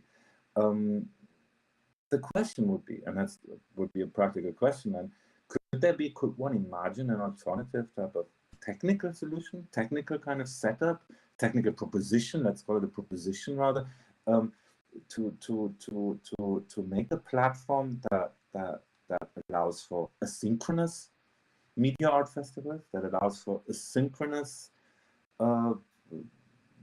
collaboration that still doesn't separate or fragment the time one spends on them, that gives some sort of feedback that makes collaborative practice, that makes it possible to experience collaborative practice as collaborative and not as kind of completely isolated. I mean, these are what would it need technically to kind of to make these systems more comfortable?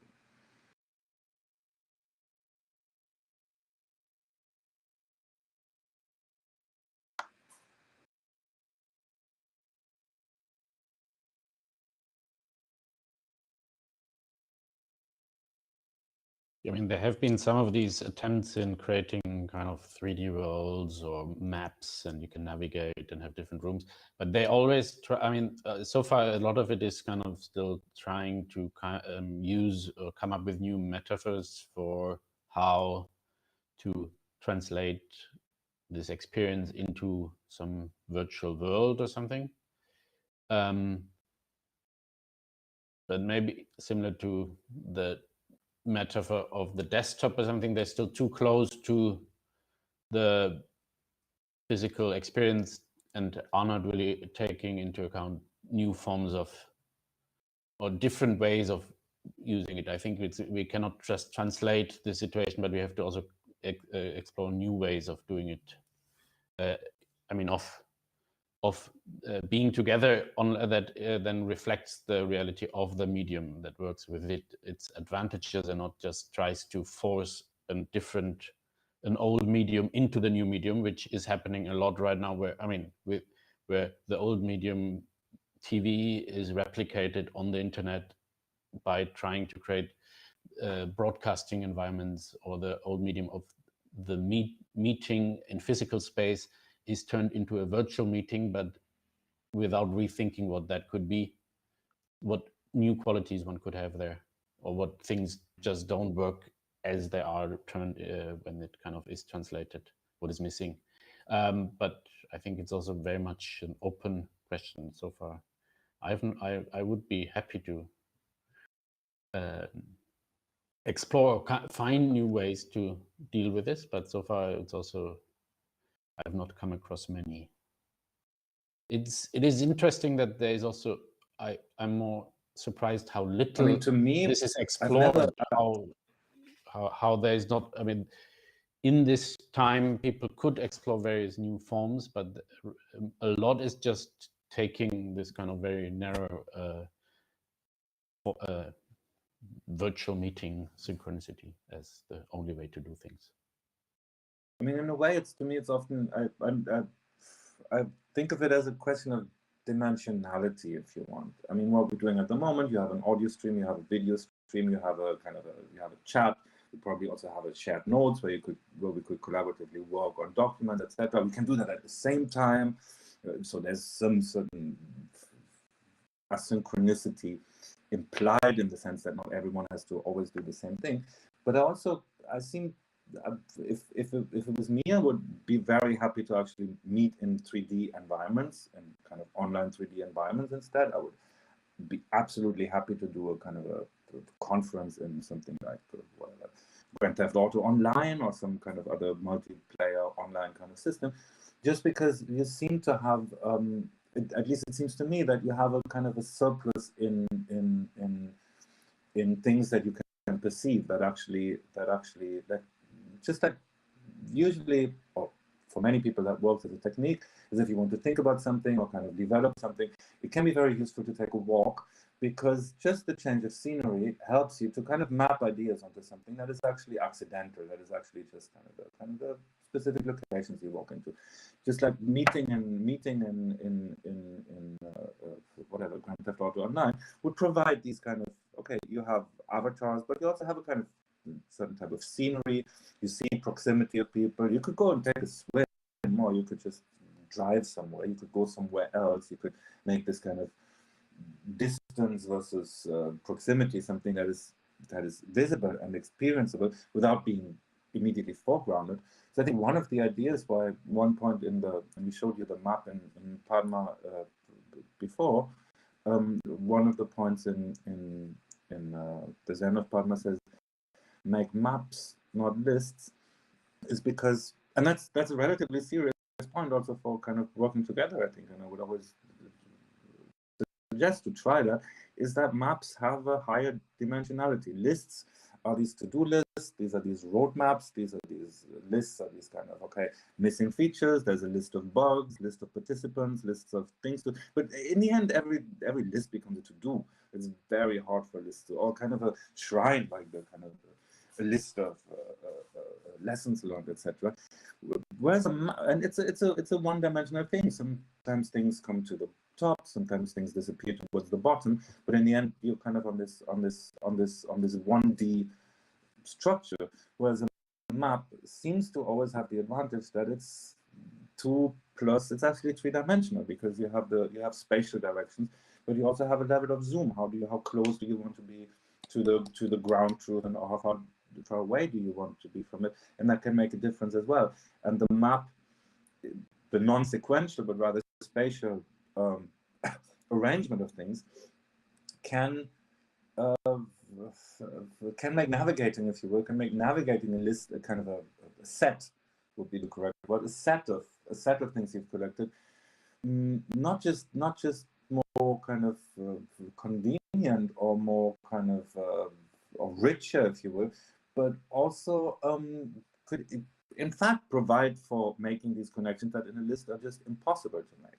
So and by making maps, I don't mean like you've seen in Pad.ma, let's map our video archives on the actual geography of a place like Istanbul or Cairo or Bombay. But to make a map can just mean to kind of make a very speculative and fictitious kind of spatial arrangement of things that are not immediately falling into this kind of bullet point type of structure. A map can be a very good tool to replace lists. But then again, that's also, if we are kind of confined to online collaborative environments, that's also an interface question. It's a very practical implementation question in the end, the question of the map versus the list.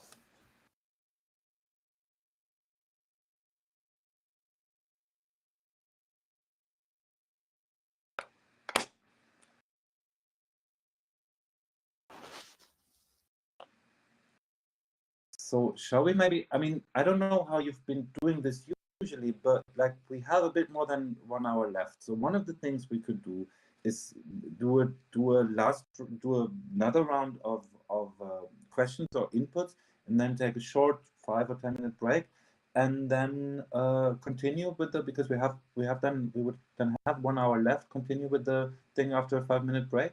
And shall we collect a few kind of inputs or questions, comments before or after that? What do you think?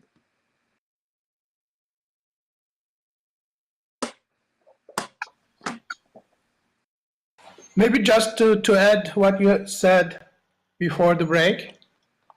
I mean, this replication of the real life, physical life. I mean, you said that how can be an asynchronous festival could have been.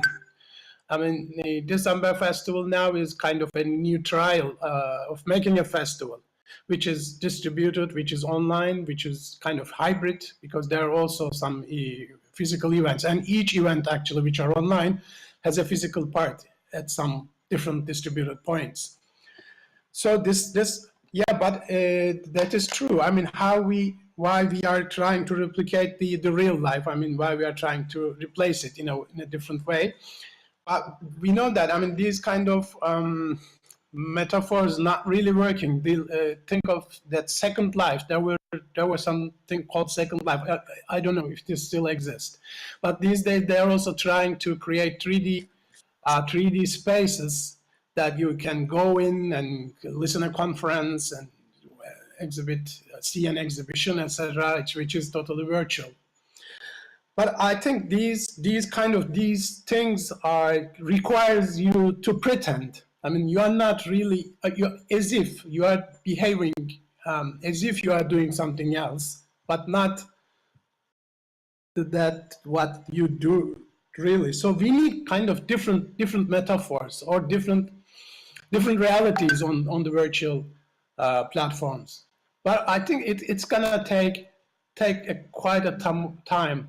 We still need that time to create these practicalities somehow. That is, I mean, what we are trying to do now is one of those search. But doing these other ways also requires some sort of infrastructures. They are the doers jumps in, I guess. I mean, because but doing things, as you mentioned, requires another need to start doing, in a way. So we always need some sort of concept related to the current reality. There we can start doing things, and then it changes the way of doing things, I guess. So I mean, how can we really think a festival or a workshop, distributed and remote workshop, other than this, what we are trying to do now? Yeah, this is not as effective as it was physical, but still, in some ways, for example, the lessons that I teach, the courses now, became kind of asynchronous, because the students doesn't come to the these face-to-face BBB or whatever Zoom meetings. They follow the videos later, and then they still can follow the course. But this, of course, reduced the interaction between the students and the group there. But this is asynchronity needs and other tools to make it as effective as the real physical togetherness. So just some comments.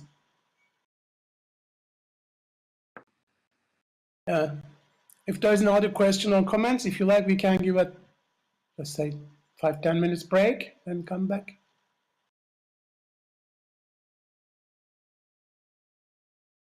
Okay, let's do 7 minutes then, and come back in 7 minutes. 7. So we'll be back on 12:06.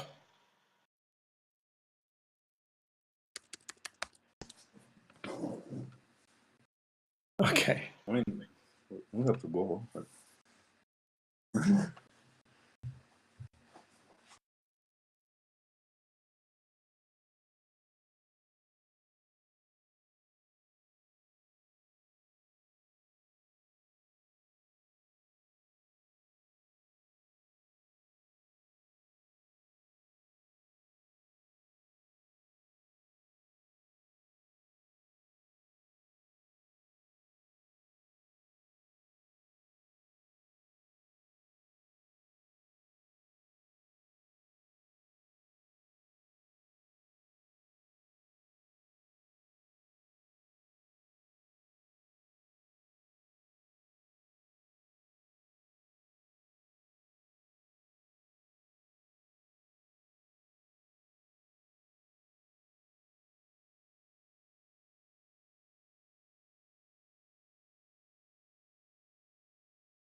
before the break, like so we've been thinking about this kind of idea of replication of how do you replicate a physical event on that?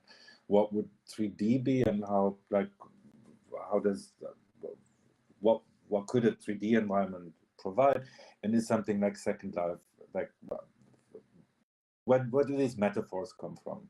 What are the kind of and remembering Second Life, I mean, these metaphors of public space as a digital environment were actually taken quite far. I remember that when someone we used to work with was kind of involved in, I think, in Creative Commons, and I think the organization Creative Commons had even, and I've been there once, even though there was no event, I just visited that place where nothing was going on. Like Creative Commons, they had actually bought an island, or not bought, I think back then you would have said they rented an island.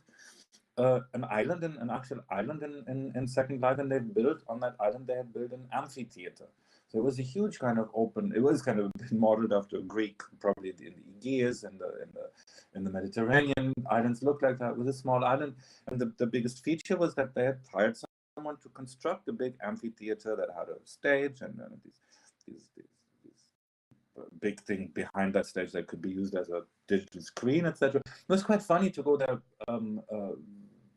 when nothing was happening. It already had a bit of a kind of a feeling of that ruin that most things on Second Life would at some point become.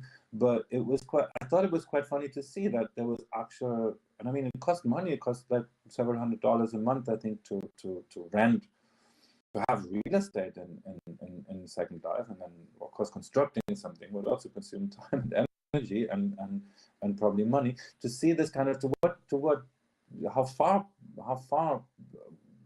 people would go to make that metaphor actually something that is experienceable in like to say, okay, if we meet, it's not enough to meet, but we would actually have to create a setting that is kind of that accommodates for meeting, even though it is relatively, of course, if you think about it for a bit longer, it is relatively unimportant. If you, I don't even know, could you sit in Second Life?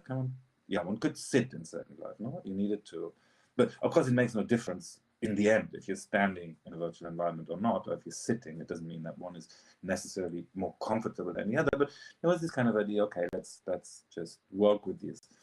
And you don't have to necessarily, it doesn't need an amphitheater to have a meeting, but like, okay, there was this idea, let's take this metaphor, let's see where these metaphors take us. But of course, like with all of these, and I find it relatively questionable if one is the first life and one is the second life. Of course, all these things still take place in the real reality, even though they create a fiction. Like if you in your first life sit with a book, technically you could say, okay, that's Second Life, disappear into a different 1D or 1.5D because it has line breaks reality, and you escape into that, and you're in a different world then, and then you snap back. Even though someone reading a book, we don't necessarily connotate that with virtual reality, even though it is one in a way. But the question with these 3D environments and these kind of metaphors for online spaces is not just what are these metaphors actually metaphors of, but also how far do they actually carry? What kind of underlying reality are they not just covering up, but also always totally directly connected with? Let's say the fact that in most people who participate in virtual reality, if they're in the VR environment, or sitting or standing or running or swimming even, they're still most likely to be sitting in front of their computers. There are relatively few kind of VR elements where you VR worlds where you actually do something other than being stationary in front of the screen, and that's still kind of part of one would have to wonder, okay, is that sitting now part of is there a 1.5 life, if you will, between the first life and the second life, where these kind of modes of being in the world, be it the first or the second world, where these modes blend in a way, and what are the technologies that create different types of such abstractions where you feel like, ooh, okay, the space I feel to be navigating, even though I'm sitting, is actually a 3D space and a virtual one. And to me, it seemed like this issue of if you will, of abstractions was one that became very kind of foregrounded during the last year, and that there's many. I mean, one of the abstractions of working collaboratively internationally, of course, is, for example, is air travel. Now that we're living in a time where air travel has dropped and has not become has not become as accessible as it used to be, you realize that abstraction of, okay, we can work and in principle at any point, or that abstraction has become very questionable. And even though you knew before that, of course, you cannot work at any point because there's kind of passports, and there's places in which you can do media festivals, and there are places in which you cannot, and this kind of geography that you abstract over by just flying around is not one that is completely kind of flat or even or kind of equal in all points.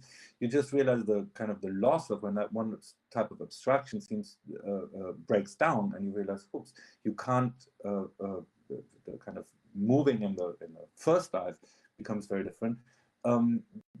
Something very fundamental changes, and I think one of the many lessons I think you can draw from how we all behave in the pandemic is that one by one these abstractions become, I mean, they've always been clear as abstractions if you wanted to think about them like this, but these abstractions have become very visible and kind of foregrounded. I think and just like many of these other things that are in the Zen of Pad.ma, this kind of idea of abstractions leak is one that comes from technology in a way. That's something that is, if it's a mantra, or if it's a kind of a saying that is kind of common, it's relatively common in the programming context. So what would be an abstraction there, kind of technically? Let's say a file, for example, is an abstraction, a file that you have on your computer. I think most of us deal with the stuff we have on our computers as files. Like, you have a video file, you have an email that is kind of a file, you have an image, a text, etc.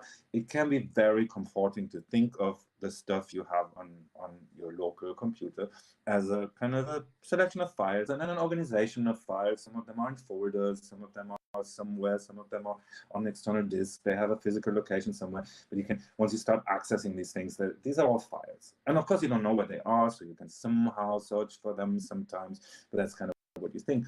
Of course, this is an abstraction in the sense that on the physical level of what is happening on your hard drive, none of these files are files. They're not. There's no file on the hard drive. There's no kind of these ideas of little kind of snap thumbnails, or little kind of a document is something that has this kind of little. There's this kind of that has this thing in the corner so you can recognize it as a document. These are all kind of metaphors or abstractions to make something more seamless. Of course, on the technical level on a hard drive, they're not continuous. They can be fragmented, and it takes one level of abstraction to actually present them as files. Of course, beneath this kind of data on my hard drive, there's another. It's a tower of abstractions. This is not the last abstraction, and on the level of kind of what the actual physical state of a hard drive is something then again different from, I can sequentially read data from it. And I think one of the things that you learn when you're constructing these towers of abstraction, this kind of, okay, let's do a video archive where you can just have a play button that then kind of makes your video play, etc. There's an entire kind of a hierarchy of abstractions beneath that, how you interpret something as a video file, how you do playback, what is the actual data on disk, etc., etc. And you realize sooner or later that the more abstractions you build, the more likely it becomes for them to leak. And I think this question of leakage is one that I think it's something that is part of the day-to-day experience of many people, that things are generally, infrastructure is leaky. A water pipe, a water line may leak.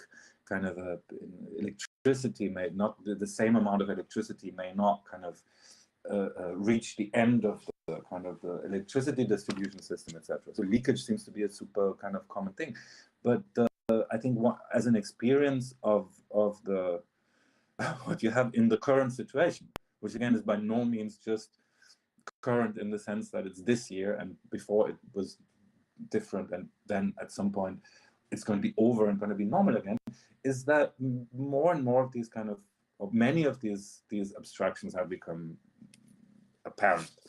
Let's say there's this idea that it's possible to eat by clicking on something on a website and then have food delivered to your house. And that's a type of abstraction that many people have become super, I mean, in the West have become super used to. Like, okay, if you need food, you can go online and click on something, and then within 30 minutes or 60 minutes or whatever, it's going to be delivered in your house. And then some people at the beginning of the pandemic realized, okay, now so many people are doing it that this kind of idea that you can click on stuff on websites and then at some point sooner or later it'll show up at your house this is an abstraction that for many people became very porous and very kind of questionable. And for some people, it really was surprising that this thing that as an abstraction seemed to be something you could take for granted no longer worked. Like, because certain logistics like delivery, the idea that you can, if you want to shop, you just go on a website, click on stuff, make a little kind of, you have a metaphor of a shopping cart, there's your stuff, then you go to something that's a metaphor for checkout, and a bit later it will show up at your house. That this is not at all, obviously, that these systems still operate just like your file system still operates on top of the physical reality of your hard drive.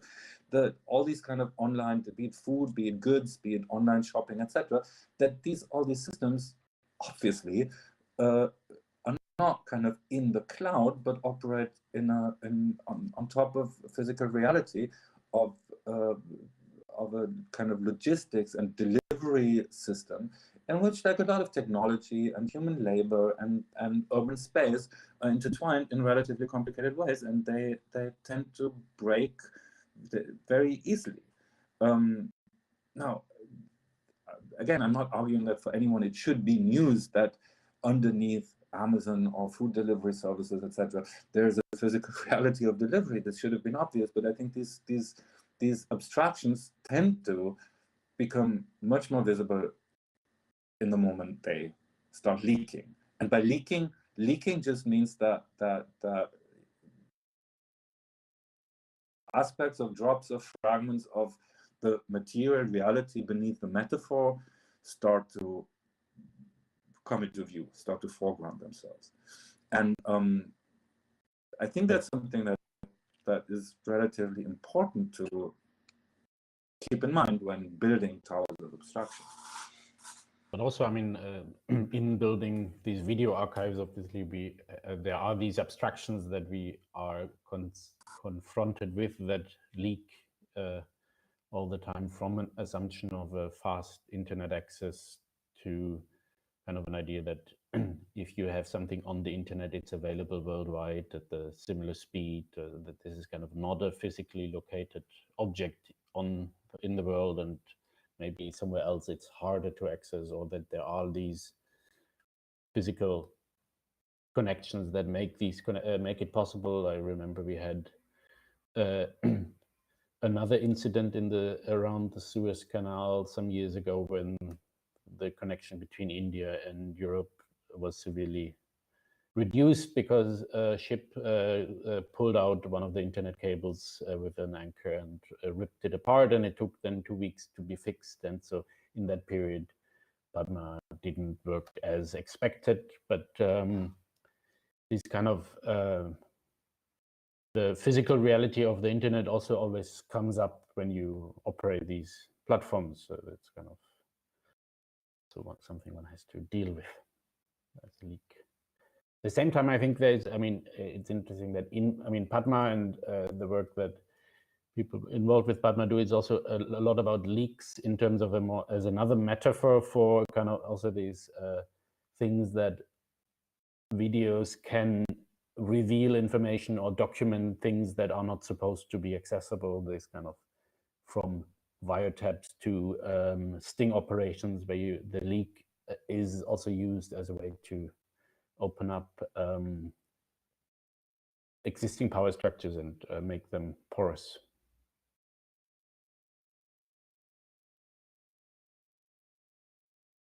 So I think the thing that had happened, this was about maybe 10 years ago or so, was that there was also a ship. Some ship, well, at least that was the story, near Alexandria had dropped their anchor and cut the cable. No, that was the And it's something that happens. It wasn't the first time and not the last time, I think.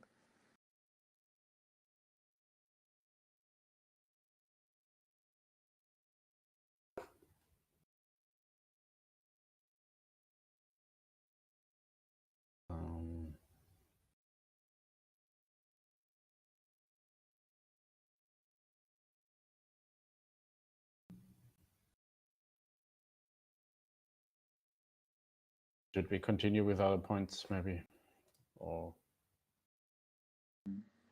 I mean, one of the I think one of the things that we always do with the internet is, of course, abstract over some sort of geography.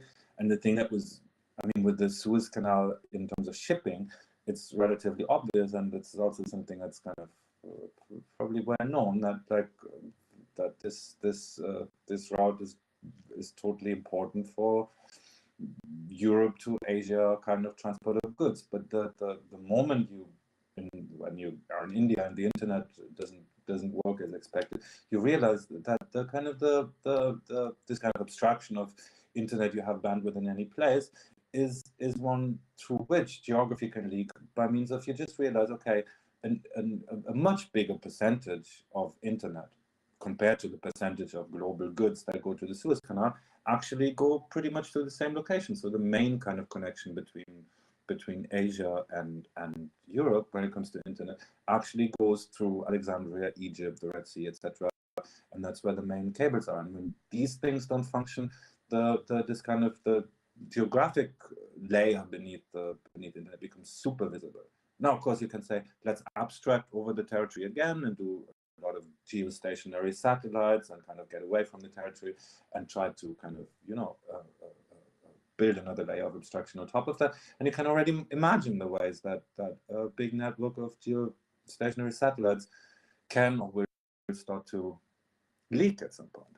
And that's not necessarily only a positive imagination.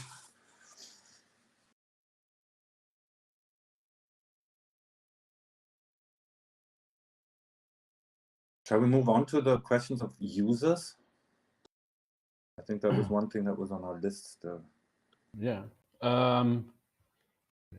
So yeah, I think, I mean, in terms of, I mean, maybe it's also going back to building these archives and building a platform for archives that has kind of informed our development, and the engagement with it was always that is one of these ideas that one shouldn't think of a separation of that they are users of these platforms and there's kind of a development or some sort of providers or people that run these infrastructures, but that the people that use them at these platforms should always be very much connected to the development. So these are kind of coming together, and that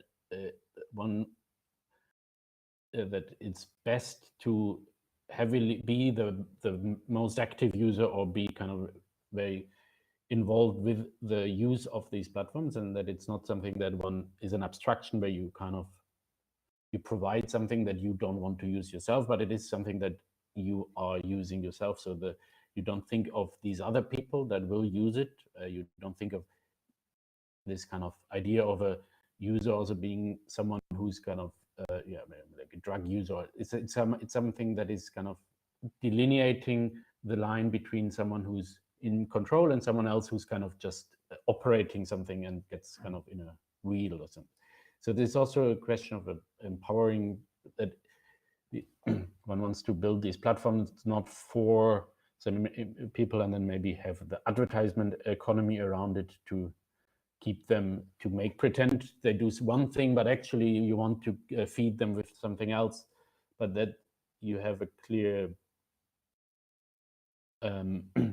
idea for yourself why you use, how you use these things and how they empower certain activities that are not necessarily consumption, but also blur this line between reading and writing, between watching and editing, between consuming and producing, between kind of receiving and sending, so that it's always, I mean, that these things are that it is a platform for engaging with a large collection of material, but this engagement is not only one that where you get things, but you also have to give, to contribute to the archive again. And this point also has a kind of a second point to it, which is that one shouldn't think of these archives as only being used by humans or by kind of by someone sitting there. Like, it is a website, it is something that can be viewed in a browser, and so you would assume that, okay, this is done for people that sit there with a mouse or with their laptop and use it. But in the end, a lot of use of these platforms could also be done in a programmatic way by a script, by a computer, by a machine that is kind of interacting with it. And so by not thinking primarily of this as a platform, not only as a platform for people, but also as a platform for programmatic interaction, this opens up a completely different dimension where functionalities and use cases or uses, there can be ways of engaging with the material that go way beyond what we have already built as an interface for it, but there can be new interfaces, there can be different interfaces, that one can write a program that pulls in the videos, makes a new video, adds new annotations, does an external program could do object detection on the videos and put the results back into the system, so that the platform also is not the only place where things can happen, but that it becomes a node in a system that can interact with these things on it, and that it's also very easy to take things out and put things back in, that you're not linked, hooked up into this platform where somehow it's trying to get to consume all the things but never give them away again, but also to open up these different ways of making things accessible beyond kind of the mere the ways that we have kind of come up with so far.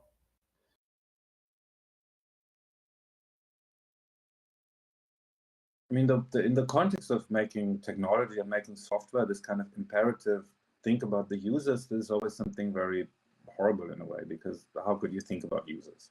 I mean, there's already some sort of something almost violent in having to think about imaginary kind of users. But what it would mean to think about the users, it always translates to people are stupid. That's always the meaning. If someone says, think about the users, it always means these people are too stupid and they're not going to figure it out, and what you're doing is too complicated and no one is going to be interested. And that's just quite insulting, actually. I mean, if you imagine, like, all whatever, let's think about literature for a moment, of people who are writing novels, or painting, or people who do visual arts, like this kind of approach to, but think about your audience a bit more. Shouldn't you tailor what you do towards your audience? Seems to be very, very dubious, and I don't see this clear separation where you would say, like, okay, but one is the arts, this is just literature and painting, and software is something completely different, or collaborative projects are something completely different. And here, on the one hand, you should have, artistic freedoms and kind of that, and on the other hand, we have to think about efficiency and kind of being kind of discoverability, etc., all this kind of usability, etc. I think to not make it sound too much like a kind of I mean, both of these points say something you should not do. Don't think about these users first, and don't think that all of them are going to be humans. Some of them can be bots. Would be to think about, okay, this, at some point we added this to the Zen of Pad.ma as well. It's kind of do it for yourself. And do it for yourself doesn't mean do it on your own or something. Do it for yourself doesn't mean do something solipsistic, but it means if you think about users, if you think about how something is used, why don't you start thinking about yourself and what you yourself in the moment of where you kind of develop something, start thinking about something, how you yourself would actually use something. I find this surprisingly rare in institutional archives, let's say, that you kind of this idea of when something is presented is always like one could do this and that, one could do that and that, but this is the user is this kind of bad collapse of the imaginary. The user is this kind of it seems to me almost all the time this kind of pre-configured. People want to be efficient. People don't have much time. People don't figure out something. People don't read the manual. People don't get it. And of course, people don't read the manual. No one has ever read the manual to anything, and usually there is no manual. But like the point is that the kind of this idea of the user, this idea of not thinking about yourself as someone who has certain kind of, and these are not requirements, but certain desires related to the archive, is something that seems to usually close down this entire imaginary kind of realm of possibilities that could be that technology could be a base layer for, and reduces it to this kind of horrible, this thing that's use cases. I mean, that or mostly it's most of the time also something that never occurs, this type of use case. It's something that just is developed and keeps changing through practice. So from the point of, I'm just reading from the chat, from the point of users, on the bridge to the previous chapter before the break, are there any tutorials for familiarizing with the software? I think the answer is yes. There's a long time ago, someone started, and it was never finished, started to do video tutorials to kind of present what can be done with Pad.ma. It's not so different, and with Pandora, the platform, it's not so different from what we've done in the beginning. But I think the help section is quite extensive. I think it's still mostly a kind of a, I think in many parts it's something that needs to be explored in a way. So if you want, this is a list, and what you see on the screen that you have to, but in a way you could also say, okay, there's maps, kind of but still most of it's not very kind of comprehensive map, and there's a lot of there are a lot of territories where you have very little guidance and where you have to kind of explore by yourself. But I mean, at least one of the things that we've been trying to do is to, this is not, I think that there's no entry in the Zen of Pad.ma for that, but to at least have a certain amount of consistency in this entire thing, so that usually if you figured out one thing, then at least the rest is going to function the same way. There's at least certain core principles that we'll try to implement throughout the archive in the same way. But sadly, also in many online systems, this is sometimes not the case. We always thought of, because this question came up in the beginning, like, is this local or is it remote? Does it have to be on the internet or can it be local? Something similar,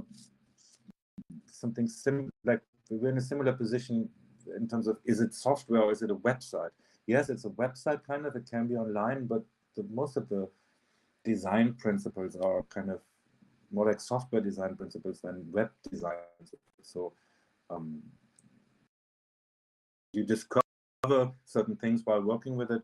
The idea is that there's a certain consistency, so that if you figured out one thing, you in principle have already figured out the rest. Yeah, there's also, this question, yeah. On which level one is interested in the software, but it behaves like an application and has a menu with that allows for discovery. There are various tooltips and this kind of, so it tries to make it accessible as you use it. There are these attempts of documentation. In terms of running your own server, there is also kind of documentation on installing things and on the configuration of a system. There are attempts to do that. probably many of these places could also be improved over time or get improved.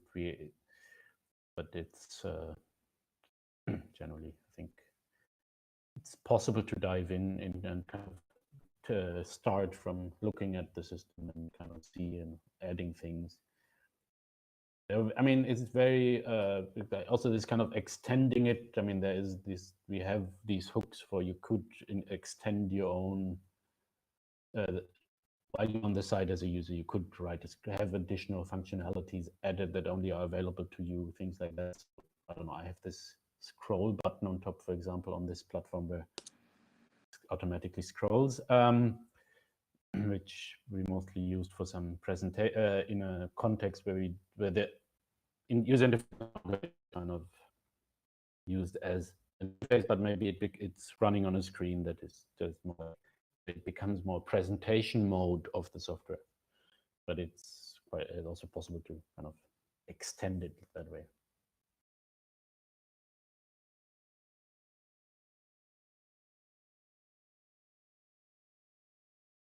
I mean, that's the other thing. Like one of the questions that come up is often software, of course. Like, oh, can I do this? What about this? And what about music, for example? What about audio? Can we do the same thing with audio? Which, in principle, yes, you can in Pandora, even though it's not kind of. It's obvious that it wasn't a system exclusively for audio. It would probably look different, but yes, you can do the same with audio. What about documents? What about detecting phones that ring, not by some subtitle, but by actually finding them in audio? What about, automatic image recognition, etc., etc.? And I think the answer to that would be that our hope is that Pandora being open source and having a very clearly defined API, it's not everything that Pandora can do has to be part of Pandora as such, but can actually be implemented as a plugin, as something that you can do from the outside by just interfacing with Pandora. I mean, there's been a lot of examples of people who've done stuff with Pandora that are not kind of the core functionality of Pandora, but that just are done by communicating with Pandora, where Pandora is more like used as a database, if you want, and some of the work is done with external resources. And this as a kind of general design idea. I mean, the question is also like, what do you do? I mean, we've spent some time on thinking like, how do you start with Pandora? The other idea is, how do you end working with Pandora, if you want? Like, if you do after Pandora, how do you get the data out of Pandora? How do you move things that are in Pandora onto a website, etc.? I think that was for us also clear from the beginning that it should be as easy as possible to move your stuff out of Pandora again. Be it because you want to use a different archiving system, be it because you want to do a different front end for presentations, or because because you want to make whatever backups or kind of try to get your actual data out and have access to your things without that layer of abstraction that is Pandora itself. And that's something that Pandora tries to make as easy as possible.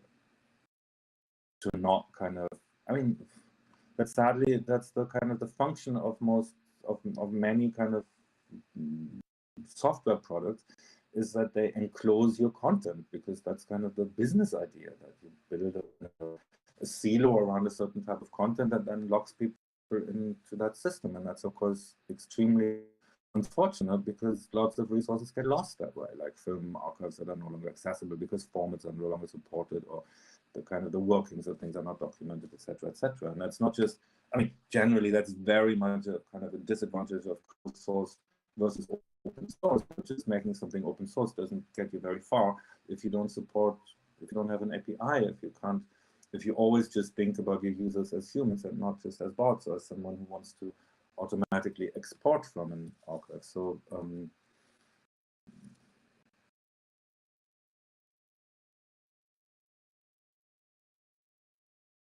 and that's one of the things that are also like very rarely, I think, foregrounded as a question when it comes to institutional archives. Because the idea that the kind of the once you it's maybe a corollary to the doing it, that like the idea that once you've done it, you're kind of done. And these questions of, oh, what do you do afterwards, and how do you end with something, how do you migrate out of something again? It never occurs, because that's kind of beyond the horizon of the project often. And I think that one of the points from the Zen of Pad.ma that I would love to still address is this one I've just pasted in the chat, which says, in the societies of control, you can leave that out, you can say now, one is never finished with anything. And that seems to me, that's a quote also from a text, but it doesn't, I mean, it's not, we've ourselves written very little of these points, but it's not so much about where does it come from and what's the context of that, but more like what does it actually say in this new context. And to me, it seems to be related to this curse, the curse of projects, the way that like the project form, the project. I mean, what is a project? The project is like the kind of, there's a certain kind of, you know, informal nature to many of the kind of the networks and structures we're kind of embedded in, and our practice kind of takes place. And there's this idea that you do projects rather than jobs, and there's a certain instability in the project. The project means to already, there's like projection in it. You project something. It deals with the future. It's something that's name a project is something that is not really in the now, but always kind of projected into some sort of you already throw it into the future. But what we all realized, I think, over the last decades being involved in projects, is that, like, okay, we spend a lot of time thinking about how do you start projects, how do groups function, how to do these collaborative kind of environments in a way that something comes out of it, how to start something, how to bootstrap, how to do it, who should decide, what is a decision, can a decision be decoupled from doing, etc., etc. But we never seem to be thinking about how one is finished with the project, and that seems to be one of the. And I mean, in many cases, it becomes a curse. This idea that whatever you start, it's actually never finished. With software, it becomes super evident, because like the moment you release some software, you're going to be confronted with a lot of kind of, and these can be your own desires to have more functionality, but you realize, oh, okay, you could do a lot more. You could repair things that are broken. You could add more things. But it's not just on the technological level. Also, these kind of collaborative processes that never have a kind of completely clearly defined goal, and then you're kind of done with it. There's no way to say an archive has been successful. What would it mean? Does it mean an archive can be shut down when it was successful? Probably not. It would, for something to have reached its goal, always seems to suggest, okay, you should work on it even more, extend it, keep it around, at least keep it sustainable or something. And I think this idea of how you actually keep these projects from, or keep your activities from becoming this kind of debt, this kind of thing that, oh, you have to maintain something, you have to keep maintaining something, you have to update, you have to constantly update and fix, etc., something. This is a situation that I think we're all familiar with in some sort of way, but we have very little means of actually addressing, or that is very kind of underexplored. I think this idea of this issue of when can you actually say that a project has finished, and I think it lies in the. I mean, I don't know. It would be interesting to get your takes on this, but I think it lies in the kind of the nature of the project. That the project is by definition this thing that is. They may kind of fade out for lack of interest. They may get defunct. They can be abandoned. But an abandoned project is not a finished project.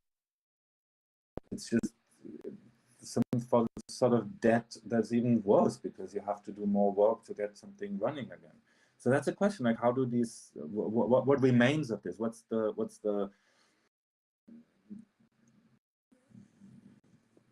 What's happening after the archive?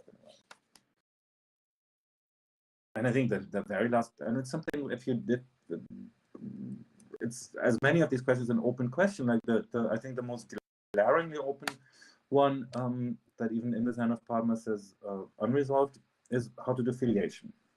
And filiation just means kind of how do you find people?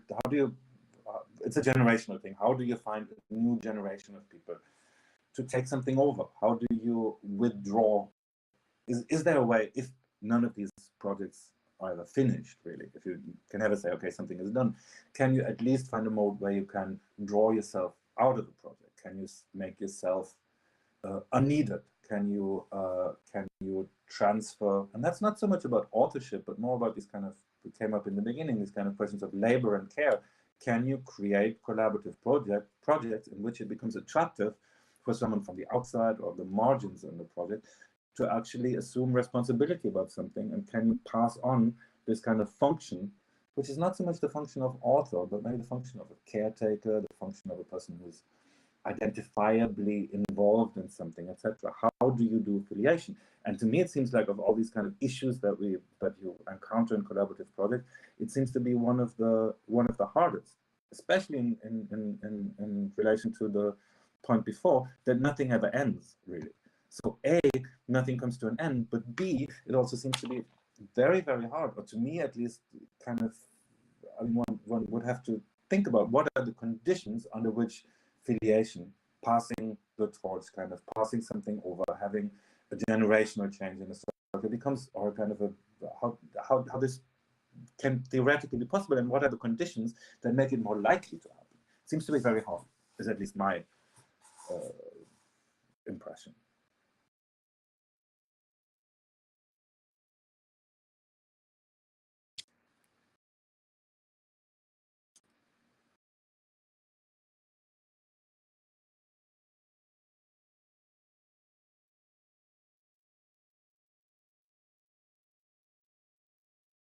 Of course, you could like resolve the second one, but the last one by solving the one before, where you say like, okay, you do things that have a kind of a defined, predefined short lifespan that only lasts for 1 year, or that only lasts for for a specific time. But that's for some reason not how things are usually done. But also, yeah, I mean, with online activities, very hard to kind of set this limit, that to know or to frame it in a way. With a book or something, at least there's then a result that sticks around, but websites tend to need some care to stay around. They by default disappear or get obsolete very quickly.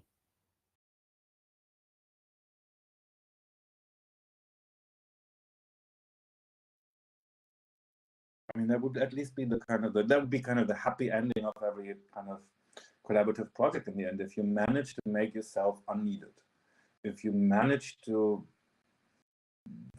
in a way, write or code or talk yourself out of something, or at least it doesn't mean that you have to necessarily do this with everything you do, of course, but there's at least kind of an optional kind of a techniques or technologies to write yourself out of something. And this seems to be,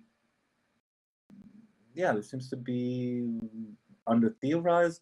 There are not so many examples I could think of practically where I could say like, okay, these are best cases of doing filiation. And in the end, I mean, of course, there's the hope that filiation can be done differently, that you can automate yourself out of it, that you can make yourself unneeded by replacing yourself. Maybe you can join with these points before. Don't think about filiation exclusively as something that happens with humans. Maybe you can make yourself unneeded by replacing yourself with a computer program. That would be probably not yourself, but at least some part of the work you do, so that you can draw yourself out of it and automate certain things. But it's apparent that this is not going to be very easy in many cases.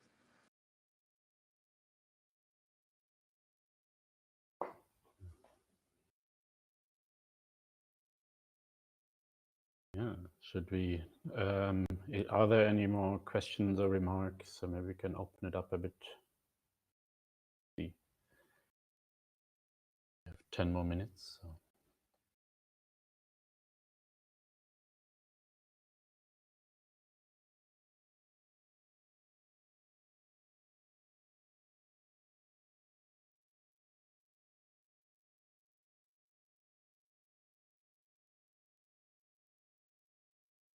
Well, I have a question. I wanted to ask if you guys ever tried to show it apart from the website, like in an exhibition format, or did you partner up with some, I don't know, something that has to do with the way it is being shown? Because it looks like an amazing tool, and also it's somehow it's user-oriented, and another participant mentioned about the care and the labor. So I wanted to know, how do you show this apart from presentations or events like this? Or do you have the tendency to do so?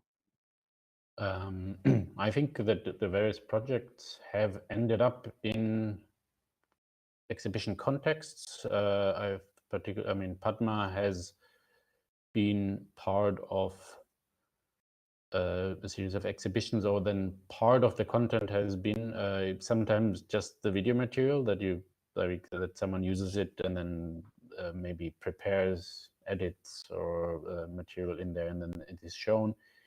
It has also been shown as an interface.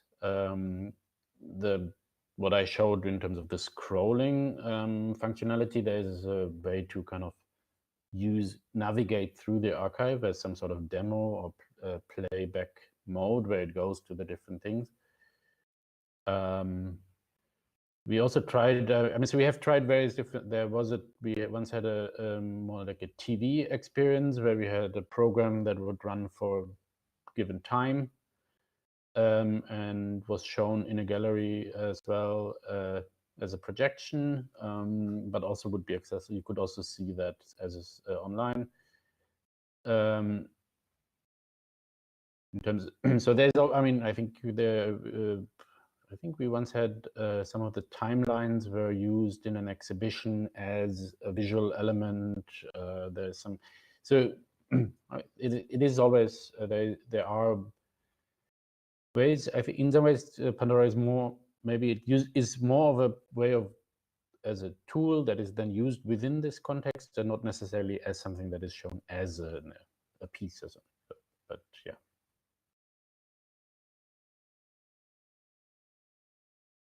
And I think there was always a desire to kind of to show Pad.ma or Pandora archives with an interface, like to not, it can be attractive in a CUI that you would in an exhibition not just show the footage, but show, obviously, if you have annotations, the footage with annotations, but not just as a kind of, if you want, an information layer that gives you kind of background or something, but then add the timelines and add the moving interface and make it scriptable so that this interface can change over time in an exhibition to show more, not just like give context to a video piece, but to actually show the archival condition and the aesthetics of this kind of random access type of archive that surround the video. And it's almost so that it almost feels like a way of like censorship to say like, oh, we only show finished videos, but we never project or present or exhibit the context in which they take place. And of course,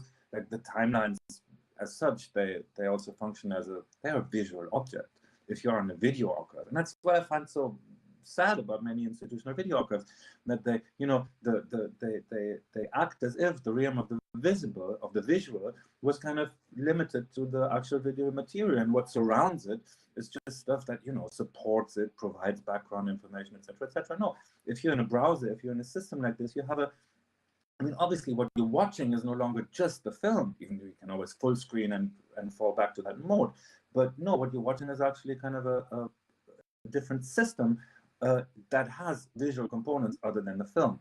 And we've also rendered films where you just watch the timeline instead of the film, which is basically this kind of compressed fingerprint, average, slit scan, whatever type of map, if you want, kind of map of a visual map of a film, because that's something that and it's not about, I mean, obviously we don't watch films just to retrieve information. Watching video footage there are many registers of perception involved. One is like retrieving factual information, but a lot of it immediately addresses, because it's film, the imaginary. So to have this kind of stuff around the film actually aids that. And I think, I mean, of course you can say like, ooh, this is you can ask, oh, okay, you're working in deconstructing film. You're working on taking film apart, breaking it up in different, in small pieces, reshuffle it, etc. This is a kind of a deconstructive method, but I think it's just as well, it's a constructive method, because you can also not, it's something where you take elements to actually produce something, an object, which is no longer just a film object or an archive interface, but something in between that is actually constructive and constructs something new. And of course, on everyone's desktop, this is going to be surrounded by other stuff. And I would find that also kind of a valuable part of the archive. When you do screenshots of Pandora, why not also include in the screenshot the rest of the desktop? There's no, I mean, it can be beneficial to not censor away this kind of, or to not, it can be attractive to not think about the question of interface, where interface is always just something that helps you access information, but that an interface has also a visual dimension and is a kind of a thing that is a sphere or kind of a space that can be it's not a navigation aid, it's territory as well. The interface is also territory. It's not just a button that gives access to territory. And I think that can be, I mean, it's a proposition you can do. I think Pandora tries to be at least open to experimentation with that, and you can do a lot more with it than just using built-in functionality. You can expand on it.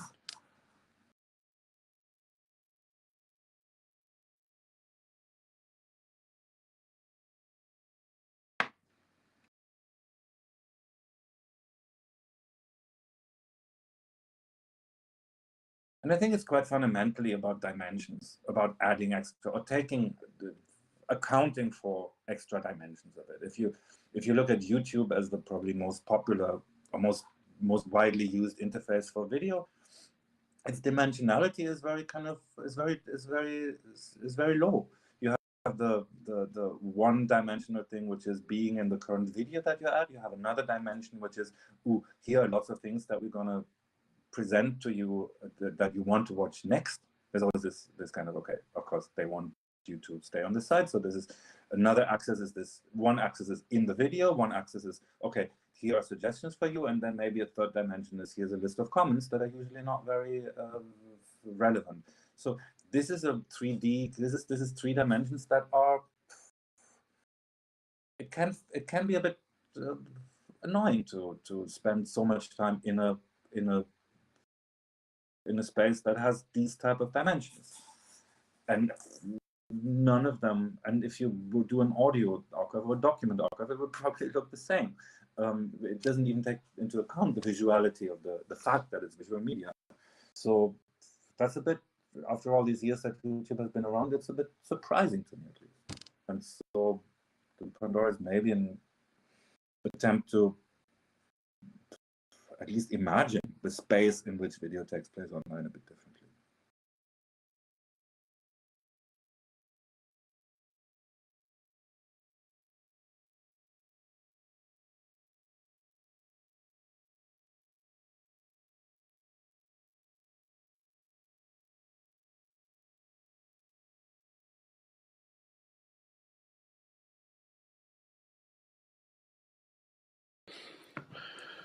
Yeah.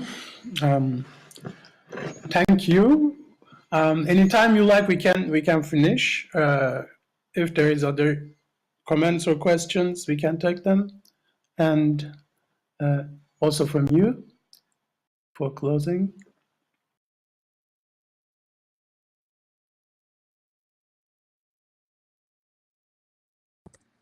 So I can add our emails in the chat in case you want to follow up on anything in the future.